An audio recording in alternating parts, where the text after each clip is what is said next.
What is up, ladies and gentlemen? Welcome back to the What the Fuck podcast. This is the real episode 17 after Austin fucked it up last week. Well, not last week, actually 2 weeks ago, because if you guys saw, we didn't have a podcast last week because I was on vacation and Austin was working, so our schedules didn't line up to do the podcast because on our recording day I was traveling to South Carolina where I was on vacation at, so there wasn't any way we were able to do the podcast, so we decided to just cancel the podcast for that week. So here we are this week, back with the What the Fuck podcast. It is good to be back, and Austin wants to start off because he is so hyped and excited. So let's go, Austin, give him the first topic. Let's go. Well, this one's gonna make you mad because great. Alexa Bliss wants to take up acting. Oh man, I saw something about Alexa Bliss too that can tie into this, but I'll let you talk about that. So, in this article, she said that her stuff with Lily and Bray Wyatt and her storyline with Eve Marie has been an eye-opening experience to where she thinks she could take up acting. Let that sink in. Mm-hmm.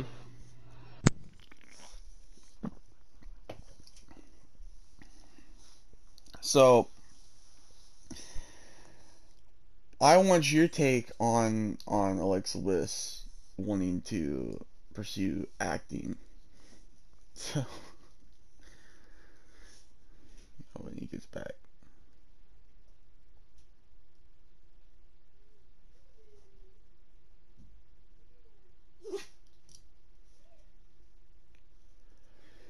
Well, I guess my take is I don't know if it's the right fucking choice or not, especially with her Lily shit. But Jesus, Why? Why does she want to take up acting? Why? She's not a good actor in the gimmick that she has now. Like, legit, she fucking... This will tie into what I was going to say, because I sent you a thing where... Let me actually pull it up, because this was some fucking... Oh, this made me mad. Let me scroll back, see if I can find... Oh, that's the... We'll get to that later. But, yeah, so, basically, someone on Twitter said...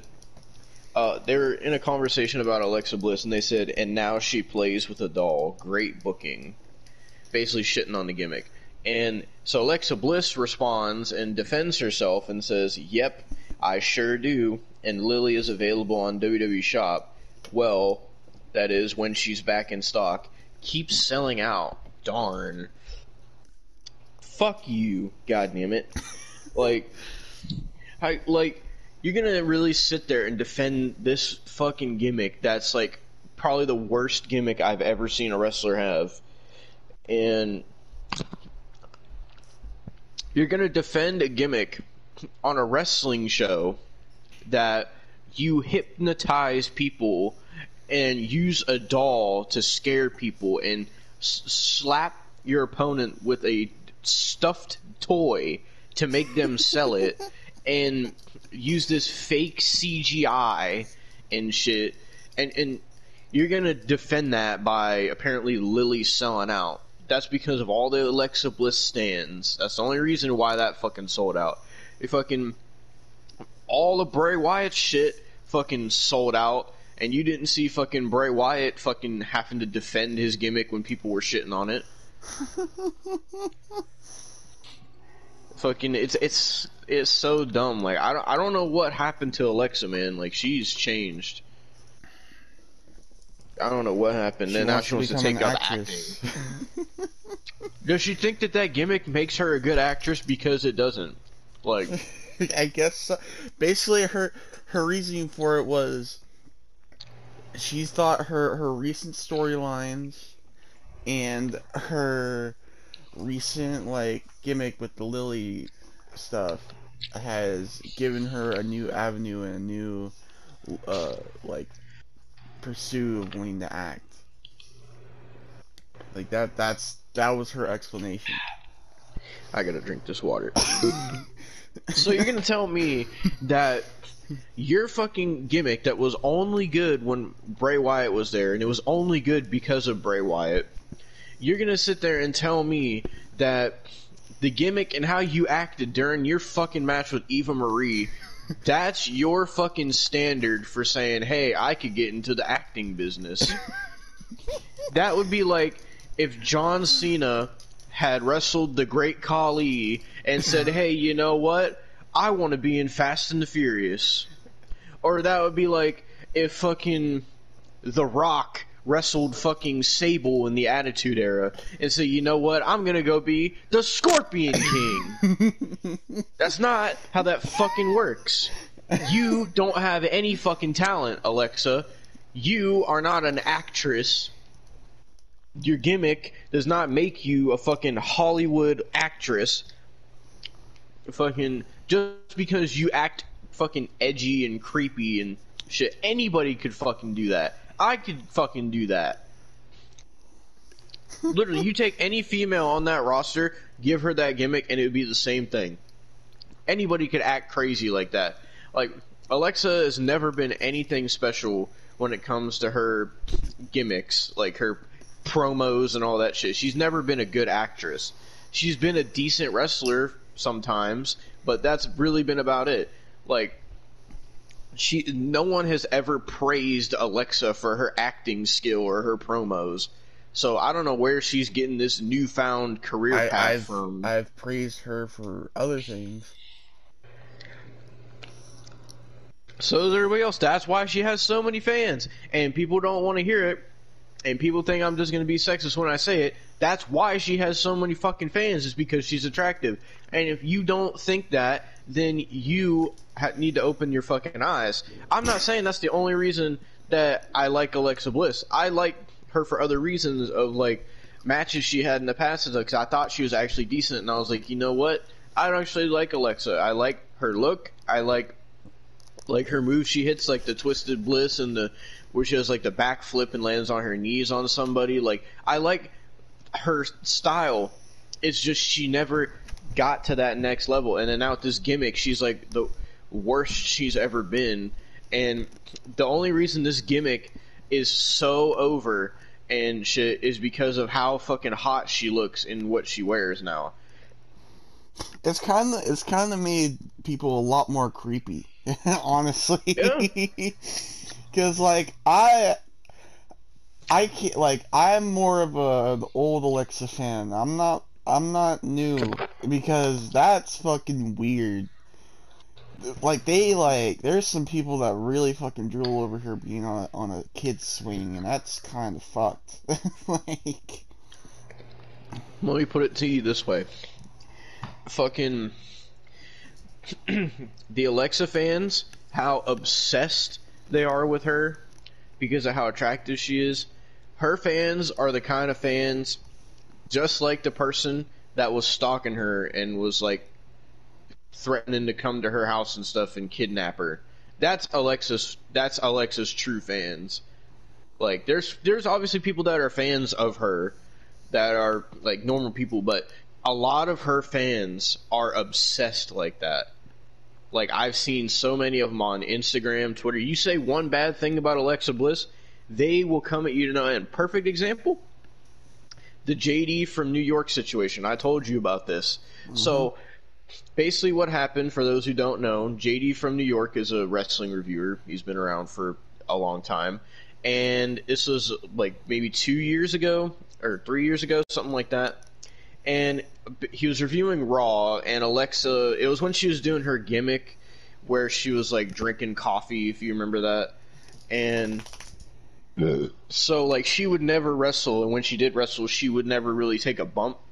So JD just kind of made a joke where, like, how Alexa Bliss was like stiff and like would barely take bumps and would barely wrestle.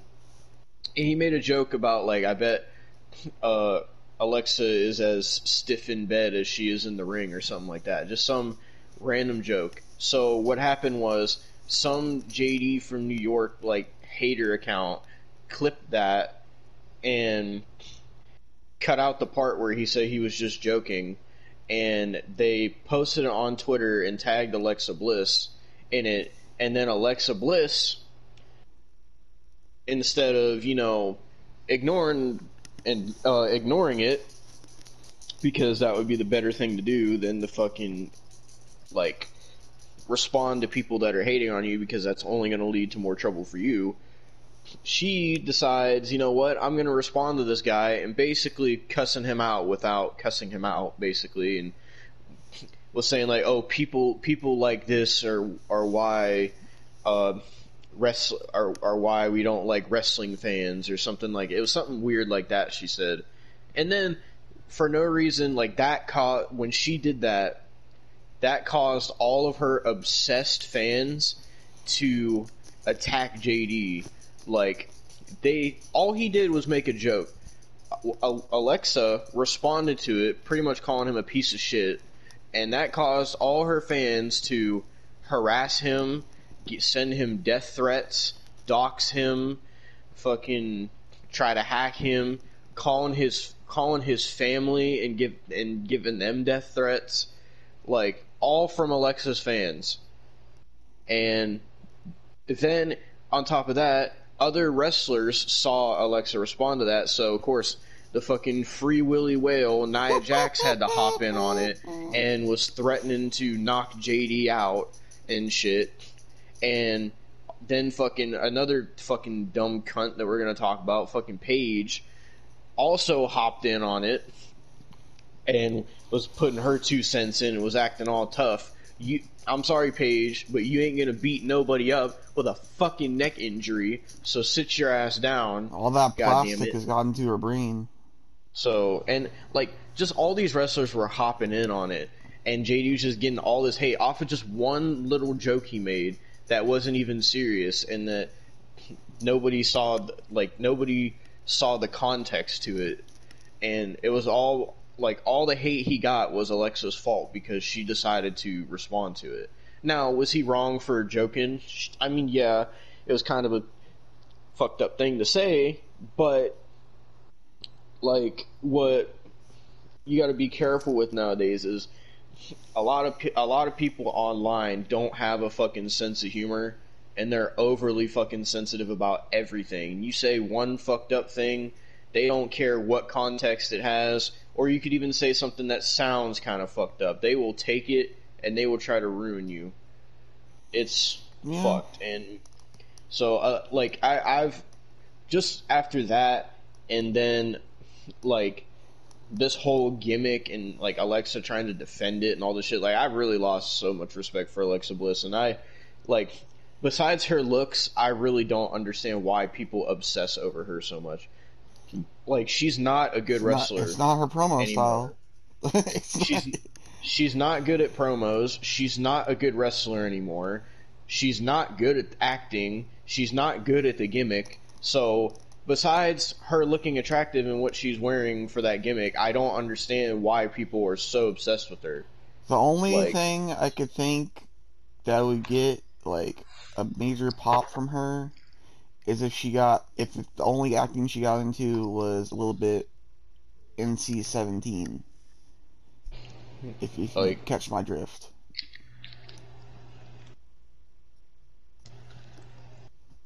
Like, and people are probably gonna see this and think, oh, we're just Alexa haters and fucking.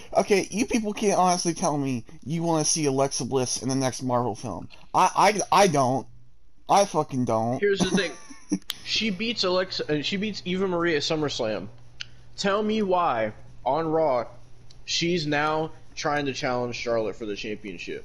You're telling me defeating Eva Marie in the worst match I've ever seen, where all you hit was a punch, a clothesline, and a DDT, which Eva didn't take any of those moves correctly, getting slapped with a fucking plush doll. You're telling me that is the standard for getting a Raw women's title match now, because Raw has no women's division. Because Vince thinks that's world championship material. But you know what also Vince thinks?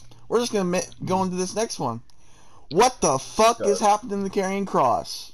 What the fuck? People are roasting the fuck out of Karrion Kross. He looks like the mix between a fucking axe from Demolition and a gimp. Mm-hmm. What the fuck? Oh man. And I heard I didn't see his title match with Samoa Joe, but I was going to, but I had to sleep for vacation because we left early. So I didn't even watch it. I heard that Scarlett wasn't even with him for that match, apparently. Where the fuck is Scarlett? I don't know. She's not on Raw with him. She hasn't been on NXT. Scarlett, fucking come back. Please. Fucking please. Oh. He desperately needs you at this point. God, they have... Oh my god. I genuinely... What the fuck? And the thing is, like... Why does he look like a porn version of Mad Max? Why? A lot of people are hating on Kross now. Like, as soon as... For some reason, ever since he came to Raw, he started getting worse on NXT. And then, as soon as he came to Raw, people started shitting on him. Like, people do not like Kross. Like, people were roasting the fuck out of him for what he was wearing. Like, Kross doesn't have his entrance anymore. He doesn't have Scarlett.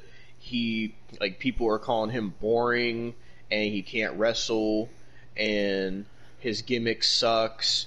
And people were even saying it at TakeOver when they were watching it. They said the match was only good because of Samoa Joe, because Kross sucks and can't wrestle. I'm gonna be completely honest. From the clips I saw of Kross when he was in Impact, they took him more seriously.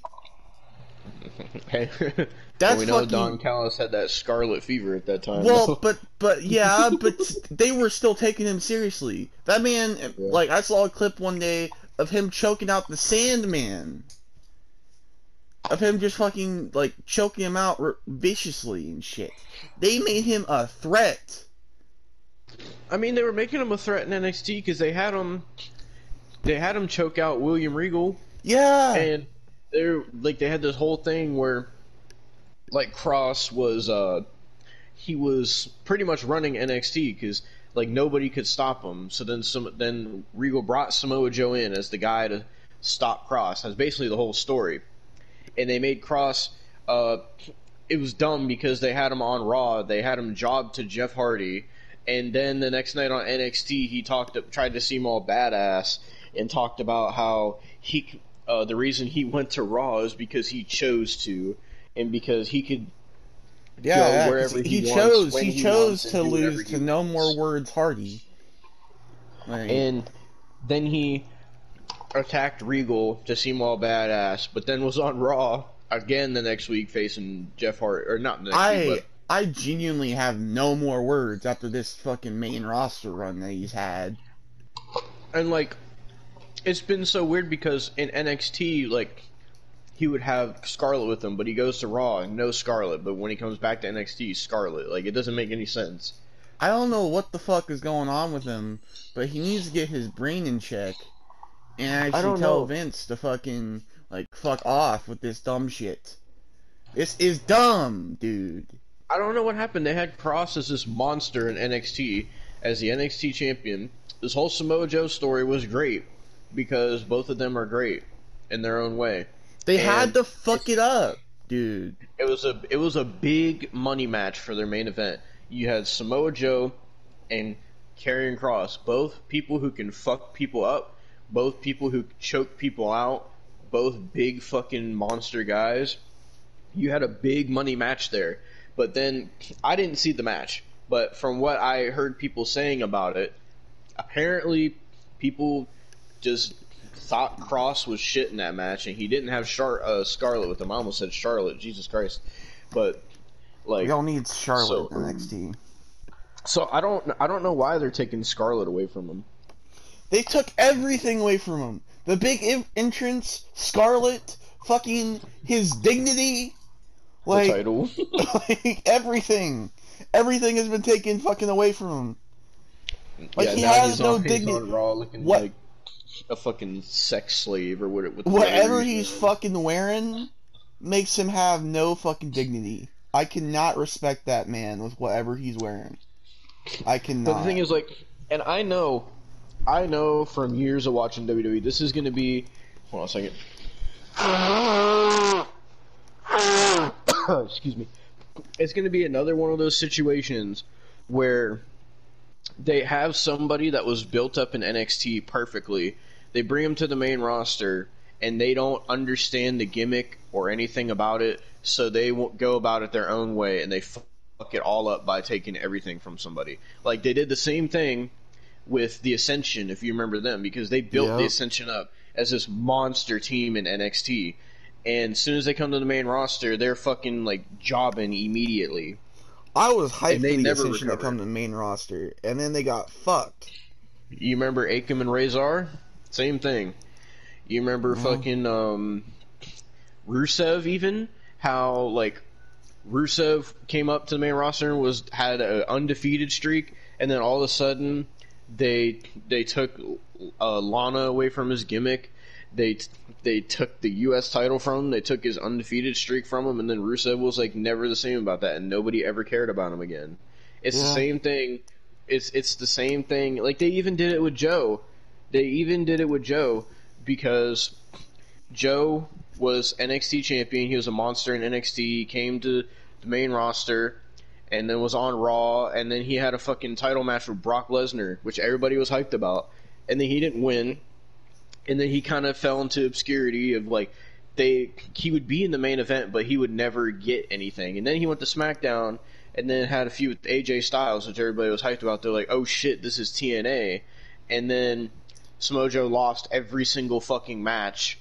And then I genuinely like, wanted, like, I'm a big AJ Styles mark. But I genuinely wanted Joe to take the title. I genuinely did. Because he didn't give it to Like- Nakamura at the time, so it was like the next logical step was give it to Joe. But no! No. nope. And Joe ended up like petering out as well, to where he was just doing nothing matches on Raw, and now in 2021 they're doing the same thing with Cross.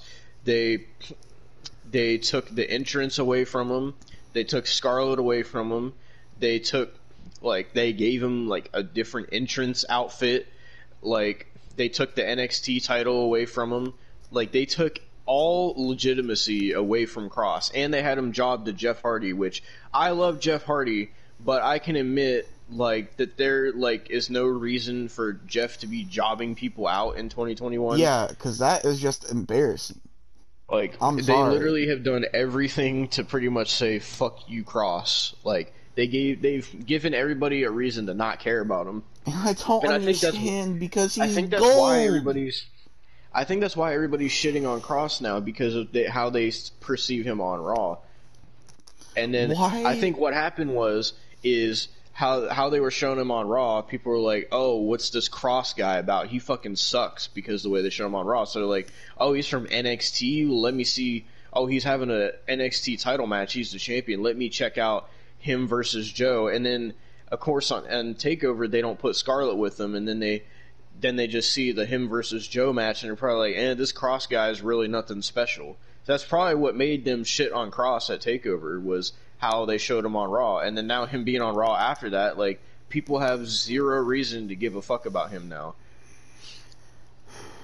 And it sucks, because he was like the best part of NXT for a while. I know. They really fucked him over, and I'm genuinely pissed.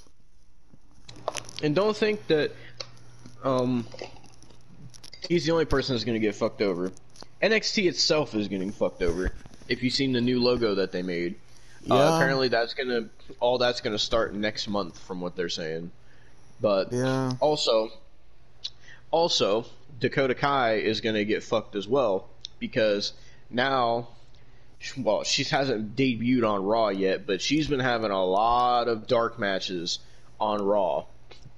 And for some reason, they've been teaming her with Casey Catanzaro a lot.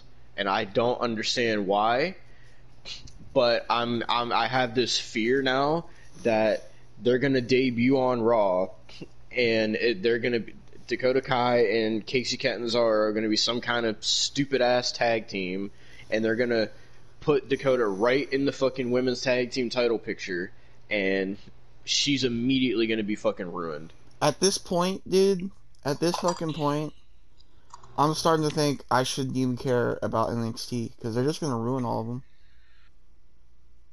Yeah, it's why for a while, like, when I first started watching NXT in 2016, like, I was seeing that happen a lot with people from NXT that they would bring up. So it made me not watch NXT for a while because I was like, what's the point of me getting invested in these people from NXT when I know eventually what's going to happen to them when they come up to the main roster? So why get invested for all this when they're going to turn into shit on the main roster? So I didn't watch NXT for a while until 2019 is when I got back into it because NXT was really fucking good and not a lot of people were going to the main roster either. So I actually got invested in NXT again. Like, I got invested in the Undisputed Era, and I got invested in the Johnny Gargano Tommaso Ciampa storyline, and I got you know there's gonna be someone that's gonna be like, not that, but there is people that fucking came from NXT that did good. The Shield. And you fucking know. I mean, there's people they have done good with, but the amount of people that have succeeded from NXT and the amount of people that haven't is completely off. There's way more people that fucking flopped than succeeded. Like, I can only think of a handful of guys that succeeded. Like, there's the Shield, obviously. There's fucking Drew, technically. Yeah, Drew. God damn, that hurt. I mean, it's really hard to think of people. I mean, because there's people like Joe and Nakamura that have kind of succeeded, but they kind of didn't because they're like in the middle of like they did important things with them and gave them world title opportunities, but they never pulled the trigger on them. So I don't really know what to think about those guys. It's just Nakamura. I mean, he's had multiple title reigns and shit like that. So I would say he's somewhat succeeded. The only thing Samoa Joe's had is the United States Championship. Yeah, for like 2 months. Yeah. So, I mean, I guess, yeah, another person I could say succeeded, Bray Wyatt. I'll put him there. But even then, Bray Wyatt had a rough fucking journey getting to that. Braun Strowman, sadly, he succeeded. Was he in NXT? Yeah. Huh. I didn't know he was. I mean, I was 2015, so I wasn't watching NXT at that time. He was in NXT for like 3 months. Fucking, I don't know. It's just like it's like the whole thing just sucks because like NXT is already getting really bad by itself, and now you see like some of the only people that you care about on NXT right now, you see them getting shit. Like Cross is like one of the only reasons people were watching NXT because of how good he was, and people were watching because of the Cross and Joe thing, and like people were interested in the Dakota Kai stuff because they literally have nothing else going on with the women's division, and like the most important parts that they had, they're fucking going to Raw, so that's great. And now Kaylee Ray's in NXT. Who fucking cares? Raquel is just gonna fucking beat her too, because fucking Kaylee Ray had the UK Women's Championship for like almost 2 years or something. There's no reason to give her another championship again. Like, and fucking, like, but outside of that, they have no fucking women's division. I've said this so many times. It's just, all of it is so unfortunate, because now, like, who's Joe gonna defend against? Oh, well, Roderick Strong from the Diamond Mine is an option. I saw a thing that said apparently NXT is planning on having Johnny Gargano become a monster main event heel, apparently. Why? I don't know. He's already been NXT champion. He's already seen his time, so I don't know why they're gonna do that again. He's their first Triple Crown champion. Fuck Johnny Gargano. It seems like they're building towards this. Is what I want to see. It seems like they're gonna do like Samoa's first defense is gonna be against Pete Dunne from what they did on NXT, because they had like a stare down on NXT, and Pete Dunne like posted. He said make the match Regal. So I'm hoping they do that match. That'll be a good match.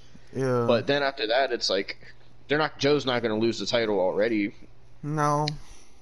Like, he just got it. Like, unless... and it's fucked up if they make Joe a transitional champion just to give it to Pete Dunne, because then it's like... There's not going to be, like, a mark-out moment of Pete Dunne winning the title.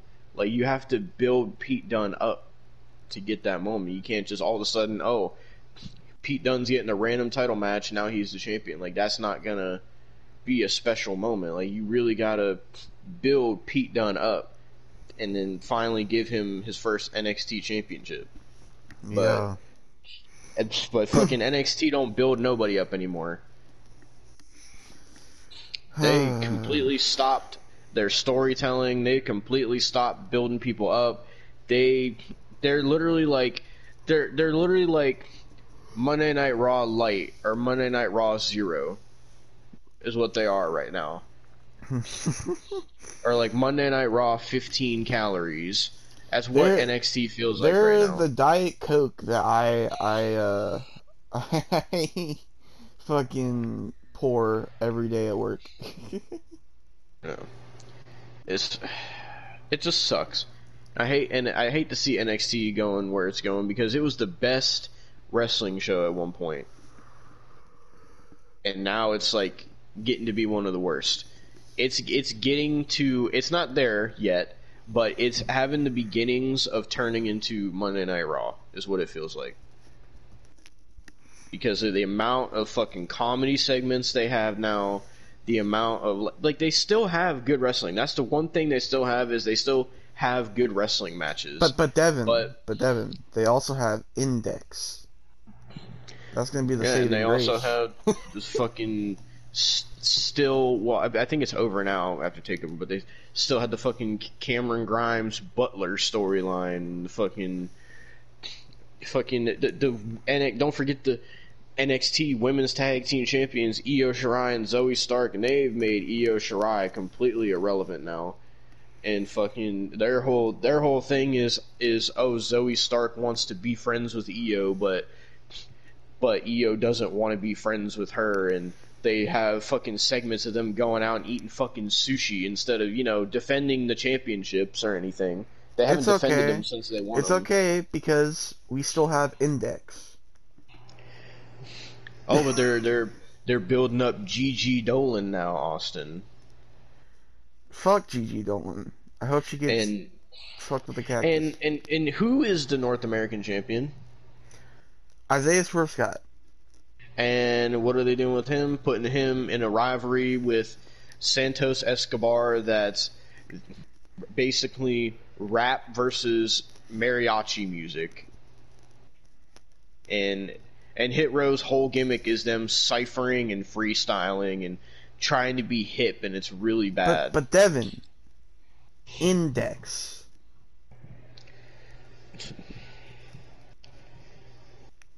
Like, I just don't get what NXT is doing. It's or Index. That's what they're doing. And I'm seeing conflicting reports. This is also something I could bring up. I keep seeing conflicting reports about like what's going on with the releases, because when the NXT releases happen, everybody's saying, "Oh, Triple H had nothing to do with it. Triple H had no idea." But then I seen shit today where apparently Nick Khan did an interview and said that all the releases were an agreement between him, Vince McMahon, Kevin Dunn, and Triple H. So what's the fucking real story? Because everybody's saying, oh, like everybody felt bad for Triple H. Oh, they're releasing his talent without telling him. But then Nick Khan comes out and says that Triple H agreed to it. So what's the fucking real story here?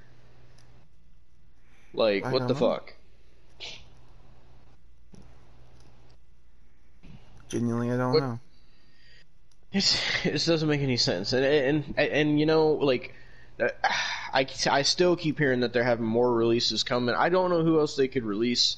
Like, literally, dude, there was a point on this podcast where at least 4 consecutive episodes in a row, that's 4 weeks in a row, every week we had releases to talk about. Like, it was crazy. Like, but, oh my fucking god. What's the next topic you want to talk about? Because we ended the wrestling reviews, and now here we are talking about this shit again. God damn it. Fuck NXT. Well, if you want I to will get, watch. I will say this before you say that. Whenever they debut the new logo and stuff, I will watch that episode of NXT oh just to god, see what all their changes are, and if it changes for the better or if it becomes Monday Night Raw. If it well, becomes Monday Night Raw, I will never watch NXT again. if you want to take a break from wrestling, which we won't get much of a break, we could talk about That's most of our topics today. Amaranth. Talk about her. Oh, is it the thing I sent you? Yeah. So keep in mind this happened 2 weeks ago because we didn't do a podcast last week. So I don't know if any more information came out about it, but apparently Amaranth, the famous hot tub Twitch streamer, apparently her house got set on fire, and the authorities believe it to be arson. So that's fucking scary. Yeah. Like I don't like hot tub streamers and all that, but like she doesn't deserve to have her fucking house burned down. Like, and like the thing is, like, if somebody was obsessed enough with her to do that, like if you're obsessed with somebody, why would you want to burn their house down? Unless there's somebody out there that hates Amaranth and hot tub streaming so much that they would go to the level of setting her house on fire. Like, it doesn't make any sense. Like, I don't obsessed fucking fans are fucking the craziest fucking people. And every time I see shit like this nowadays, I always, always, always, always go back to the Eminem Stan song because it describes all that so perfectly. know. Yeah. Crazy shit that these You know, obsessed fans do. and it's the crazy thing. People go to that song and they're like, I understand this because I do it. They're legit. There's people that actually think that Stan song is a good thing and shit. People literally, that song is where the term stan comes from. People literally took that, and the obsessed fans of people took that as they took that as, oh well, we're just gonna call ourselves stans, and they're acting all proud to be stans of people. So You they're can't basically be proud saying, of that. Like, what the like when fuck? people, so that means, and people don't realize this, but that means if they call themselves a stan, that and they go by the meaning of the Eminem song, that means that when somebody says I stan this person or I stand for this person or I'm a whoever stan, you're basically saying you're a crazy fucking obsessed wacko fucking fan for this person. Basically is what you're calling yourself because that's what a stan is. Yeah. So all these fucking people who call themselves Eva Marie stans and Alexa Bliss stans and fucking Becky Lynch stans and Sasha Banks stans and all these people who call themselves stans, they act like they're such massive fans of these people, but they're literally like calling themselves obsessed fucking fans. Like, what the fuck? Yeah. Why did you send me a fucking thing at Index? So you can put it in the thumbnail. Oh god. So yeah, fucking Amaranth's house almost got burnt down. It didn't get burned down, but it got set on fire. And it was a scary situation. I don't know what the outcome of it was because I didn't see anything else about it, but The last thing I saw was her house got set on fire, and the authorities believed it to be arson. So, Well, from a scary. scary situation to one of the two sad situations we had this past 2 weeks. I don't Mm. know. I didn't know about him until this week. But apparently there's this Minecrafter named Technoblade, and he's been Mm. gone for a couple weeks. And apparently he did a video like a couple days ago, and he was diagnosed with cancer. Oh, damn. So something to do with cancer in his arm. So Damn. so there's that. What's the other sad thing? Well, Ed Eisner passed away this week. Oh, yeah, he played the old guy in Up, right? Yes. Yeah, if you never seen the movie Up, I remember when it came out, I saw it in the theater, and it's basically where uh, this old man and this old man gets told that he has to move because they want to bulldoze his land to build like another skyscraper or something. So basically, they're telling him he only has a certain amount of time to move, or they're going to demolish his home. So, and there's also this other character, like this Boy Scout that like loves talking to this old man for some reason. And what happens is the day they go to demolish his house, he unleashes his plan that he's had for a while, and basically his house like starts flying because he has all these balloons. And basically his plan was what him and his dead wife talked about to like fly their house to the specific mountain and live there. And so basically they do that, and they're in like a jungle and stuff, and they finally get to where he dreamed about living, and then realizes that he doesn't want to live there, and then moves back to the city basically. And it basically it's supposed to be like it's obviously like a Pixar animated film, or DreamWorks, whichever one it It's is. Pixar. And yeah, it's one of those kind of movies, but it was a good movie, honestly. Yeah. He was also the Santa and Elf. Mhm. And he also played in a lot of old like stuff. I can't remember what he played in. But Rest in peace to Ed Eisner. he was 91. Rest in peace. Well, back Sad from our things. detour. That makes me sad. Fucking NXT makes me sad. Fucking everything. Back from our detour from wrestling. Oh, NWA Empower happened this week. and I did not watch that shit. Well, there was one The only match notable I thing. know that happened was Deonna Purrazzo versus Melina. That's the only match I know that happened. Well, there was one notable thing from that show that I saw. Awesome Kong has retired. Oh yeah, I saw that too. And it's like, I don't know why she retired all of a sudden, because she ain't even been wrestling. And fucking last time I saw her, she was on AEW doing that fucking faction with Brandy Rhodes, if you remember that. Yeah. How that fucking flopped, whatever that was called. I don't remember now.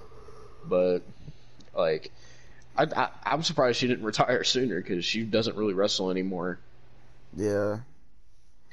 Did she, like, have a retirement match, or did she just retire? She had like a moment with Gail Kim, like she saved Gail Kim from something, and that was her retirement thing, I guess. Gail Kim still fucking wrestles? No, Jesus she's retired. That's why I was like, fuck. Why the fuck was she there? I don't She's not know. wrestling. I don't know. The fuck? I don't know. God. Well, if you want to talk about another thing about NWA Power, or Empower, what the fuck ever, James Storm is back. Just like he returns to Impact every fucking month, he returns to NWA every month. So, there's that. Was NWA Empower where fucking Nick Aldis finally lost the NWA championship? I don't know. Because I saw that, oh my god, I cannot think of who it is, but somebody beat him for the NWA championship, and they said his reign was like 1,000 something days, I think, as NWA champion. Mm. Like it was like he's been NWA champ since like 2018, I think. Yeah. Like he's been NWA champ for a fucking long time, and he finally lost it to fuck. Now I don't fucking goddamn it. Now we have to look this up because it's bothering me. Because it was somebody that I knew, and I can't think of him right now. I don't know why I'm blanking. I don't know why either.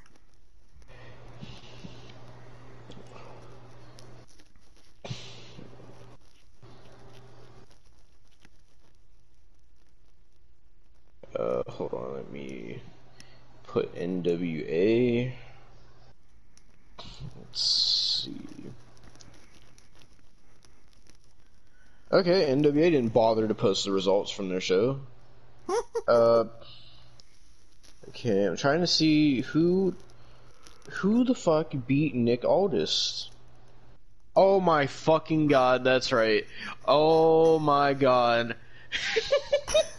You wanna know who you wanna know who beat Nick Aldis for the NWA Championship, ending Nick Aldis's like multi-year reign? You wanna know who it was, Austin? Who? It was Trevor fucking Murdoch. What the fuck? It was Trevor Murdoch. Why? Why Trevor Murdoch? No. I don't know, he looks so out of shape too. Not Trevor Murdoch. Trevor Murdoch is the new NWA World Heavyweight Champion. My fucking god. Oh my god. What, is he like 40 now? I don't even know. Jesus Christ. Oh my god. I was wondering why I fucking forgot that. Oh fucking no. Hang on a second. Well, also if you want to know, Ric Flair was at NWA Empower. Why? He did like a promo because he used to wrestle in NWA back in like the 70s and 80s. Well, yes. So yeah, and they did, the only other thing I know about is they did Deonna Purrazzo versus Melina for the Impact title, and Deonna Purrazzo won, so sorry Melina. I mean, what was Melina gonna do? Sleep with the entire roster with the NWA, or what championship did Deonna Purrazzo have? The Impact title. Mm-hmm. You gonna sleep with fucking Rosemary, Crazy Steve, and goddamn Black Taurus? What the fuck? Like, that's all she did in WWE was sleep with people. So, Yeah. I mean, she probably knows how big Batista is. The age-old rumor. Apparently Nick Aldis's reign was 1,044 days. So that's over. I'm pretty sure that's like about 3 years or something like that.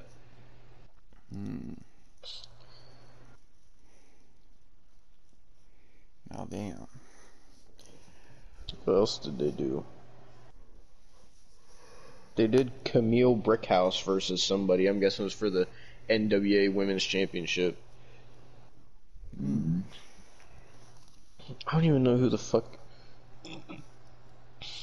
Who the fuck was it? It was Layla Hirsch from AEW apparently that she faced.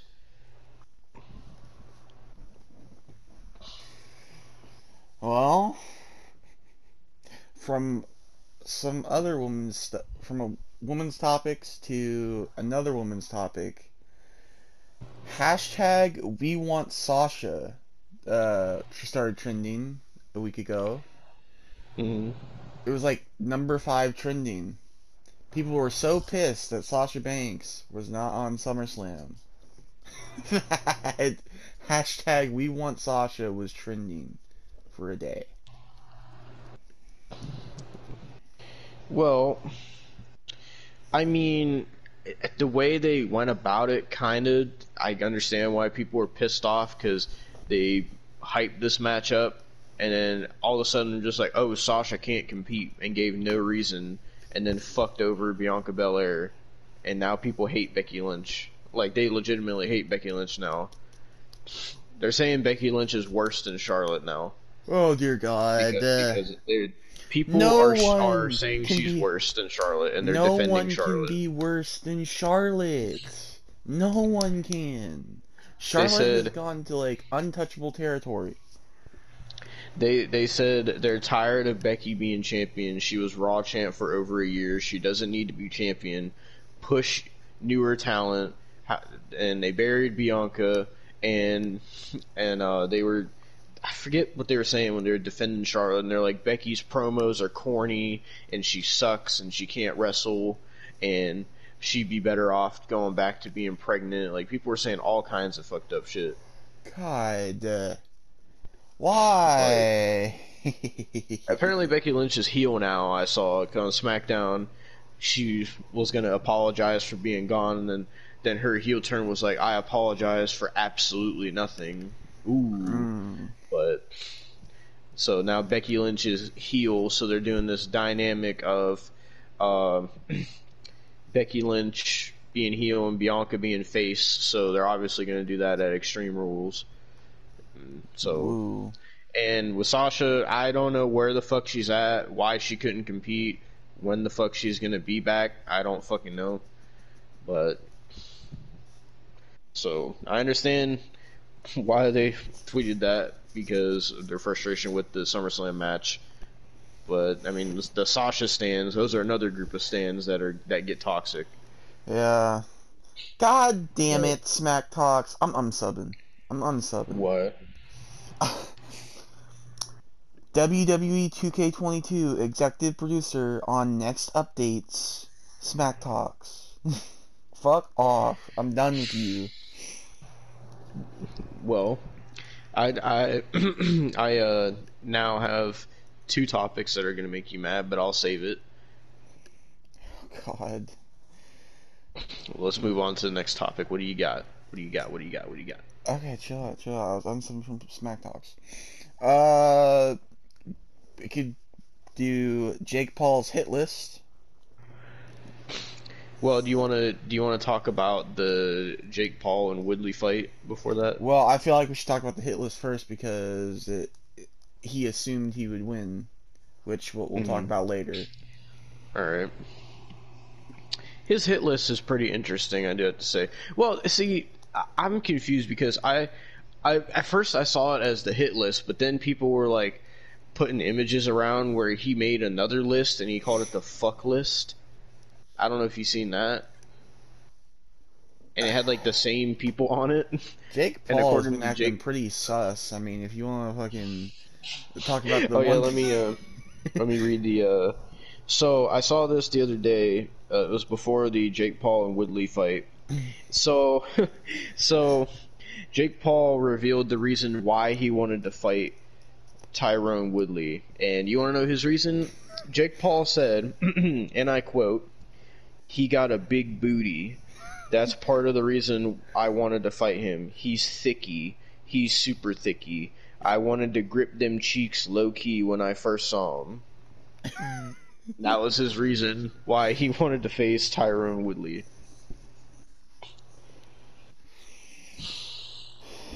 I think he needs to go back with Tana or some shit. I don't fucking know. God damn. Fucking... so what did you want to talk about with his hit list? Well, you sent it to me, so I assumed you wanted to talk about his hit list. Well, so I found it interesting because he obviously had, this was before the Woodley fight, he had Tyrone Woodley on there, and he has like McGregor on there, and a couple other people. And of course, like, basically going towards the people on the bottom of the list are people he's working towards. So towards the bottom of the list, there's KSI. And what I found the most interesting was the last person on Jake Paul's hit list is Logan. That's what I found interesting. You know what I found interesting? What? He left out two key people that he could have put on there. Who? NNA Productions, Oh god. and You wanted to see Jake versus NNA? just because it'd be atrocious. Um, and Blueface. Where the fuck was Blueface? He won his fight. I'm not even gonna lie, Jake Paul would probably knock NNA out. I want to see After Blueface versus Jake Paul. after NNA's fight against Slim, like I I don't like Jake Paul, but I feel like Jake Paul would actually knock NNA out. Dude, I would love to see Blueface versus Jake Paul. I'd be down for that. Yeah. But like the Logan thing is kind of interesting because I don't know why he wants to fight Logan. But then I saw they had Jake Paul on Impulsive recently, and Logan said that he's retired from boxing now.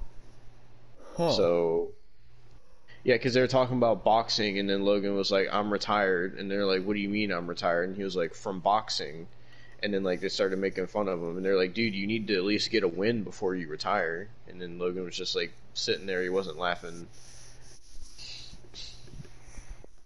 Jesus Christ. So I don't know. I mean, that'd be crazy if we saw a Jake Paul versus Logan Paul boxing match. I never thought I'd see that. It'd be crazy if we saw Jake Paul versus Blueface. That's all I'm saying. It'd be crazy if we saw Beetlejuice versus NNA. Dude, Beetlejuice versus Jake Paul. Sign me up. I will go there live. I mean, it's like YouTube has literally like I'm not saying boxing was a dead sport or anything, but the YouTube boxing has literally breathed new life into the boxing sport. Legitimately, like, this makes so many more people care about boxing now. YouTube boxing has got me into boxing. Same here. It's because it's like you see all these dumb fucking internet personalities like Jake Paul and NNA and Rice Gum and Austin McBroom and shit like that, and like you get to see them actually fight each other, and it's not like scripted or anything like in their videos. Like you actually get to see them beat the shit out of each other. Like how fucking Bryce Hall got the shit beat out of him after talking all that shit, and then fucking like Logan getting beat by KSI, and fucking Jake Paul on his fucking Triple H reign of terror that he's on right now. Like, I guess we should get to the fight. Tyron Woodley versus Jake Paul. I didn't watch this. Devin didn't watch this, I don't think. Because I was at work. I didn't want to pay $60. I was at work. So I would have watched it, but I was at work. So yeah, so Jake Paul won. Spoilers. Yeah. You haven't watched it. And people are pissed because he got rocked, and they say that Tyron Woodley knocked him out or whatever, but no, it wasn't. But Jake Paul won. I think this is the first time he won by going the distance. So. So now Tyron Woodley has to get a Jake Paul tattoo. I hope you know that. Yeah. That was their stipulation. The loser had to get a tattoo of the winner. But Tyron Woodley asked for a fucking rematch. Jake Paul ain't gonna give him a rematch because fucking Deji asked for a rematch and he didn't get it. Yeah. Fucking, I don't know who Jake is gonna fight next. He keeps calling out McGregor. McGregor's just like, he's pretty much just like, well, the thing is, like, Jake said, because I saw an interview, Jake said like his agents are in contact with Conor's agents, and it's probably legitimately gonna happen. But like, it's funny the way like Conor's reacting to it, because he's just like brushing it off as like Jake Paul is a fucking nobody, and it's pissing Jake Paul off. And also Jake is trying to fight Mayweather now, because apparently for the Jake and Tyron Woodley match, their pay-per-view buys got the same as the Logan and Mayweather fight. So Jake like texted Mayweather that, and he basically called him out. What? He has his number? Yeah. What the fuck? Why does Jake Paul have he legitimately Mayweather? texted Mayweather and was like bragging how he got the same pay-per-view buys as Mayweather and Logan, and was saying, "You take me serious now," and like he wants to fight Mayweather. Jesus fucking Christ. So from what I'm thinking, we're gonna get Jake Paul versus Conor McGregor, Jake Paul versus Floyd Mayweather, and eventually Jake Paul versus KSI. And hopefully Is Jake what I'm Paul gathering. versus Blueface. Eventually. And I'd be down to see Jake versus Logan because that'd be interesting because I legitimately wouldn't know who would win that. I'd be down to see Jake versus Beetlejuice. Jake versus who? Beetlejuice. Oh my god. You know Beetlejuice is looking for some more money.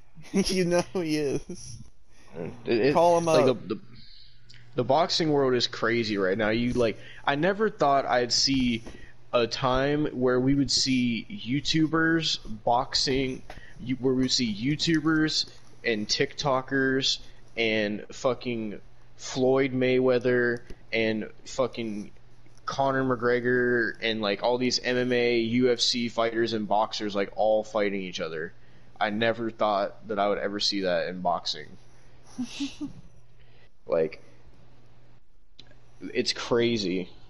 It Yeah. is crazy because like we're gonna be getting, like I said, we're gonna be getting Jake versus Connor, or Jake has other people he wants to fight. Probably Jake versus Mayweather at some point. Jake versus KSI. We're gonna get KSI versus Austin McBroom. Actually, we don't know about Don't. that because KSI I was mean, saying in his video that he might not be dealing McBroom. why? I didn't see that. Basically, with all the like legal trouble that McBroom is in right now and shit, Oh yeah, social they, gloves. he does not want to fucking do that. Like, like he's like, fuck that. I mean, so okay, so I'll put that one as a maybe, maybe not, but uh, like you got so many like influencers and people like boxing right now. It's a crazy time. Like, and I don't like Jake Paul, but I gotta give him his props. He is like at the top of his game right now for boxing. I'm genuinely just waiting for the women's YouTube boxing. That's gonna be I Gabby Hanna and Rice Gum. no, I want to see. I want to see the train wreck because apparently Tana Mongeau wants to get in the ring. Oh God, Eh, Tana versus Gabby. dude, I want to see that train wreck happen, like so bad. You imagine Tana versus Jake Paul. You Tana versus Beetlejuice. Jesus Christ. But speaking of boxers, let's talk about NNA for a second. We mentioned him. So NNA Productions, the man who got knocked out in 40 seconds by Slim in the first round, uh, he is 100% confirmed to be boxing again at when he faced Slim, he boxed at Social Knockout. So he said he's 100% confirmed to fight at Social Knockout 2. He has not revealed who he's going to be fighting yet, but he says people are going to be hyped for it. Hopefully, he actually throws a punch. From what he said, the way he explained himself in that fight was he said he was ready, but as soon as he walked out on stage and got in the ring, he said since that was the first time that he ever did that, like it was one of those. He said it was one of those situations where like everything that he learned and everything that he trained for like just left his mind because he was just so thrown off by being in front of a crowd for the first time. And so he said that he forgot everything, and then Slim was coming at him and he just didn't know what to do. And but he said now he claims now he's ready and he's not going to forget everything, and he says he's going to knock somebody out. So we'll see who. It depends on who he's fighting at fucking social knockout too. Yeah. So, but I wish fucking Aldo would box. That'd be hilarious. Or fucking if J Station would box or some shit. That would be beautiful. Oh God. I'd love to see J Station get knocked out. I mean, everybody would. So Oh God, could you imagine? Oh man, if only Cassie and Aldo would have did their beef like a few years later, we could have got a Cassie versus Aldo boxing match. Oh God. Oh God, dude, and then we would have seen like I mean to be fair, they already did call out Jake Paul a long time ago, so we might have even seen one of them versus Jake Paul in a boxing match at one Dear point. Lord. If only they would have did their beef at the right at a later time. Who knows? We could have seen it. And Jay Station would have been in that too because he was in that beef. Jesus. But on to the next topic, whatever you have, because I have the two topics that are gonna make you pissed. So. Alright, well, Bryce Hall getting his checkbook stolen. Oh yeah, I sent you that. So Bryce Hall got robbed in his own house apparently. I mean, he said that somebody stole his checkbook out of his drawer or something, and is spending his money or something like that, which is kind of fucked up. But Yeah. I mean, when you associate with the kind of people Bryce Hall associates with, you shouldn't be surprised that happens. Yeah. And then Bryce Hall is still sitting here. He's still, even after he got his ass whooped by Austin, he's still calling out KSI. Like, he's not gonna fight you, dude. He already said, KSI said, he was like, Bryce, if you beat Austin, I'll consider fighting you. And then he got his fucking ass whooped, and then KSI wanted to fight Austin instead of you. So, Yeah. like, nobody's ever gonna fight Bryce Hall again. Fucking, except, well, Austin McBroom said that, he said that after Logan fought Floyd fucking Mayweather, Austin McBroom thought that Logan Paul's next best boxing opponent was Bryce Hall. He literally said, he was like, we could do me versus KSI, and you know what, since you're boys, Logan, you could fight Bryce Hall. That'd be a dope-ass boxing match. And it's like, no, it wouldn't. Logan would beat the fucking shit out of him. Logan fought Mayweather for fucking 8 rounds. What's gonna happen when Bryce Hall gets in there with Logan? You know how much bigger Logan is than him? Like, Austin, you're fucking delusional. And I seen all the shit where, like, all the shit he's dealing with social knockouts, social gloves, because Austin claims that social gloves isn't responsible for people not getting paid. He said it's LiveX Live, the people who are streaming it, because the people who are streaming it collected all the money from people that bought it, and he said LiveX Live is holding the money from social gloves, and they're refusing to give it to Social Gloves. So Social Gloves is the one that contracted everybody. So basically he's saying LiveX Live is holding the money and they're refusing to give it to Social Gloves to pay people pretty much, and Social Gloves is like getting all the shit for it when it's actually LiveX Live. But I don't know if that's true because it's Austin McBroom, so but that was what he said. That's what he claimed. He said very soon everybody will be getting paid, I assure you. Jesus And he Christ. was already talking about how he has plans for YouTubers versus TikTokers too and stuff. So who the fuck knows? But yeah, Bryce Hall got his checkbook stolen. He got his fucking ass whooped by Austin McBroom. He got clowned by KSI and Logan on Impulsive in front of millions of people. So yeah, Bryce Hall, your career's fucking dead. It's okay, Bryce, because you can watch NXT and you can see Index. Oh god, why are we back to this? I was looking on Twitter. I thought you liked Index. Why do you keep bringing Index up? Because I know it's going to be a train wreck at some fucking point. That's why I enjoy it, because it's going to be a fucking train wreck. And I know it. I know somehow it's going to be a fucking train wreck. If you want to see a fucking train wreck, look at Monday Night Raw. That has to be the worst, most, like, destructive train wreck I've ever seen. I can't wait to see what they fucking finish that storyline off with, so I can make a video on it. Who knows? What other topics do you have before I go on these two topics that are going to piss you off? Well, do you want to do your weekly segment first? Do you want to do yours after mine? Yeah, and then we got a couple other things. Alright. And then we also got Stranger Things, too. Yeah. Well, let me go to Twitch. We are getting ready for the segment known as Why Nova Doesn't Sleep. I actually want to, basically me and Austin were talking about, doing an intro and stuff for the podcast. I want to do a jingle for the Why Nova Doesn't Sleep. Oh my god. I think that'd be cool. Oh, speaking of Armorant, she's live right now on Twitch. Oh, actually, so wait, before you do, I think I can get you a jingle for it, actually. Give me a second. Okay. Where is it? Where's the clip at? Here it is. This is gonna be our jingle.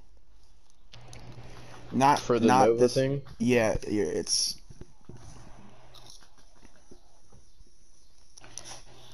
Cause I want it all, or nothing at all.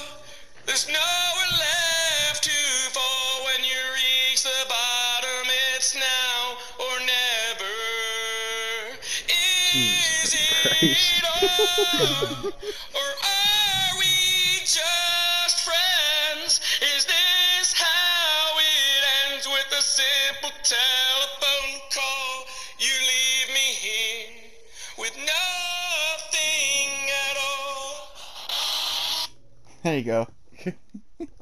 Well, welcome to Why Nova Doesn't Sleep, and now I have to make up for another 2 weeks of why he didn't sleep, because we didn't do the podcast last week, so let me go back to 14 days ago.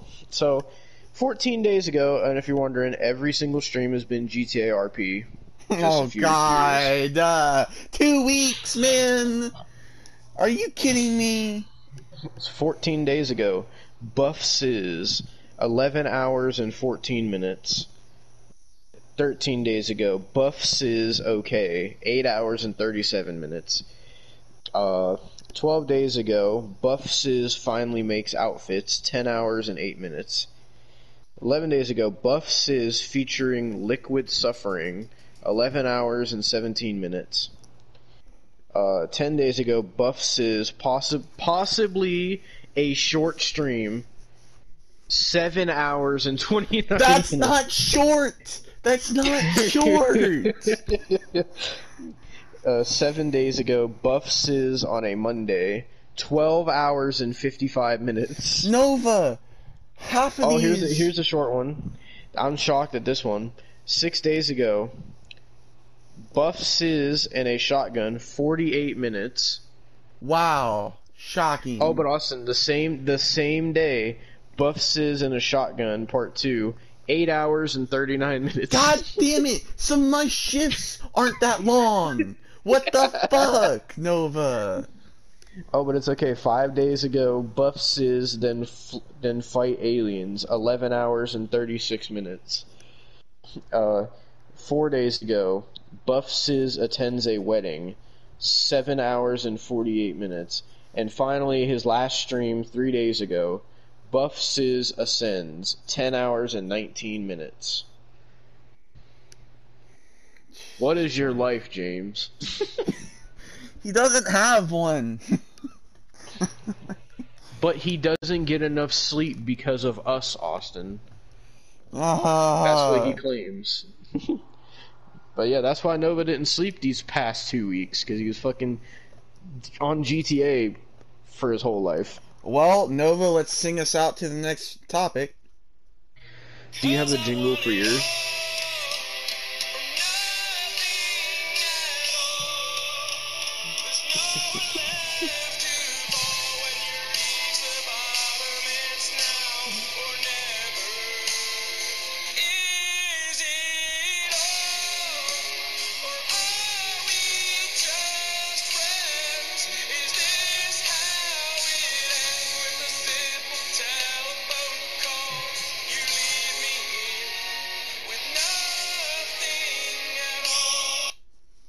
we go.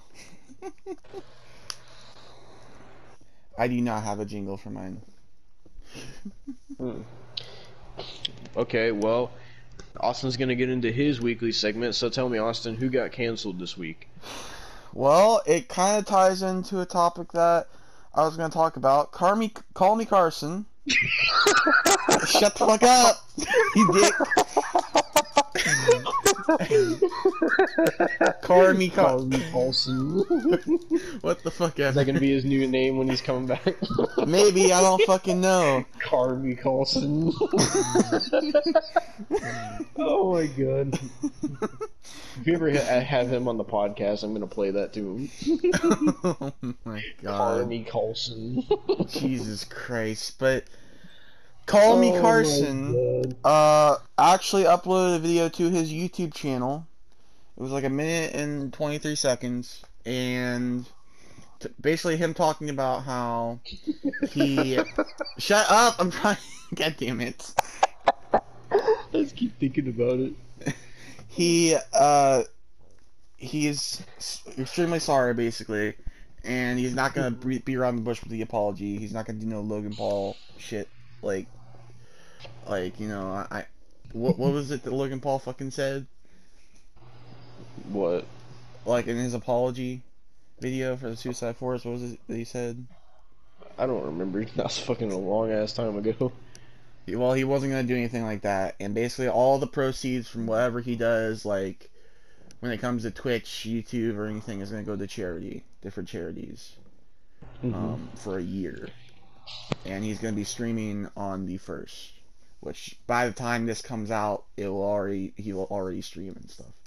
So, Yeah, when we're recording this, it's August 30th right now. Yeah. So, welcome back. As Austin said, Carmy Carson, welcome back.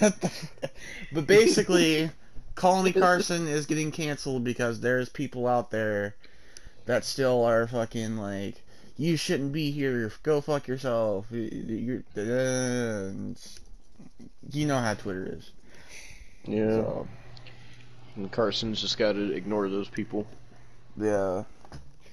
Well, now we got the Spider-Man trailer. Ooh, Spider-Man No Way Home, the official teaser. This is crazy because this was only a teaser trailer. This wasn't the official trailer. It was a teaser. Yeah, and the thing is, I think you got spoiled a little bit for Far From Home, too.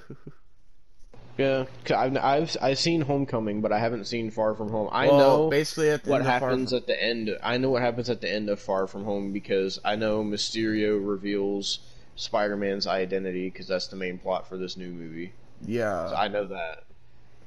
But yeah, so we basically, like, it looks really fucking good. I might see it in theaters. I don't fucking know. I'm definitely seeing it in theaters. It depends on how things are around December here. Yeah, that's also true. Yeah. Because if it's still like real fucking bad, like, you know, I'm not gonna do that. And I'll watch it maybe on Disney Plus. maybe the theaters will be like when I went to see Fast 9 and it'll be completely empty. So Maybe, I don't know. But, we could talk about Fast at any No, time. we're not talking about that again. I got some opinions on Vin Diesel that I was telling Austin about last night, but that's a whole different topic. We can save that for next week. How about that? Fuck you, Vin Diesel. Your ass is mine next week.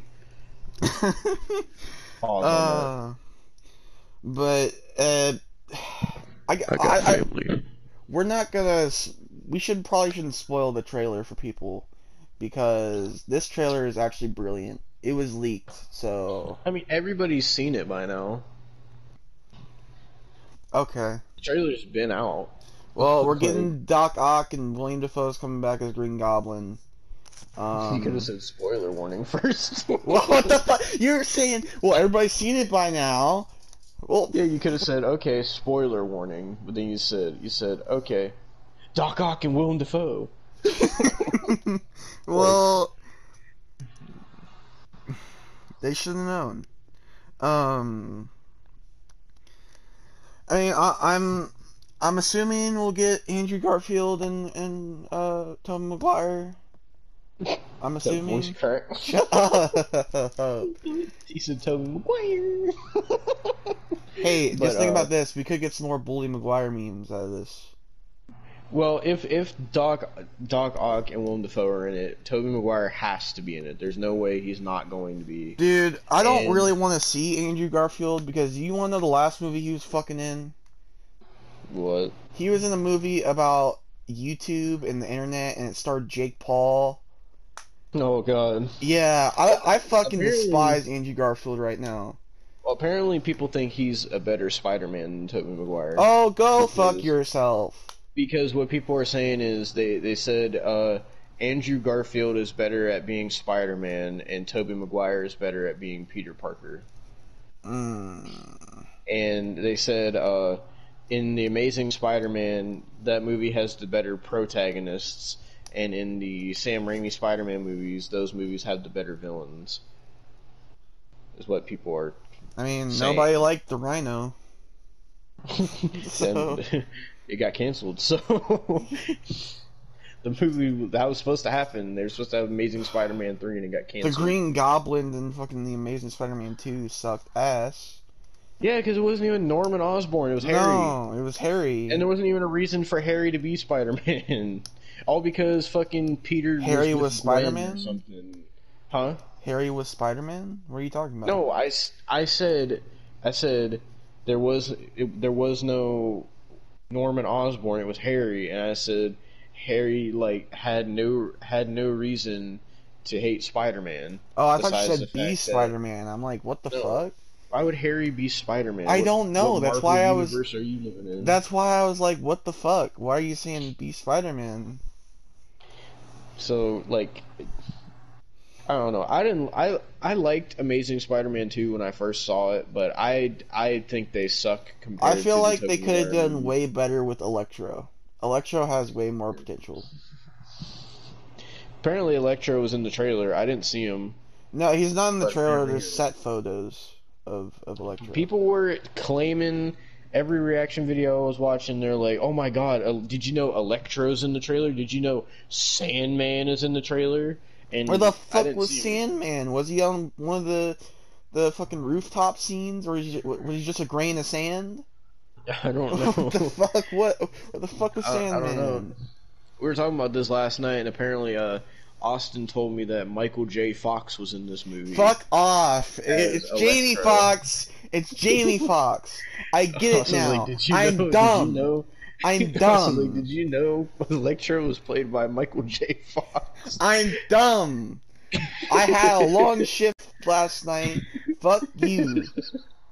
Yeah, I was like, you mean Jamie Foxx? And you're Fuck like, off. I'm so dumb. Oh my god. I wish we would have had that on the podcast when it happened.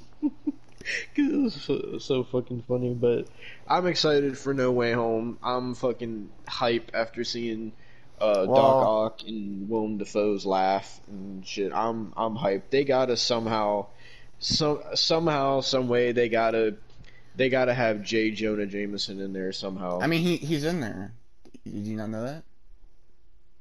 Wasn't he in the trailer? I didn't see him. No, he was in the last movie.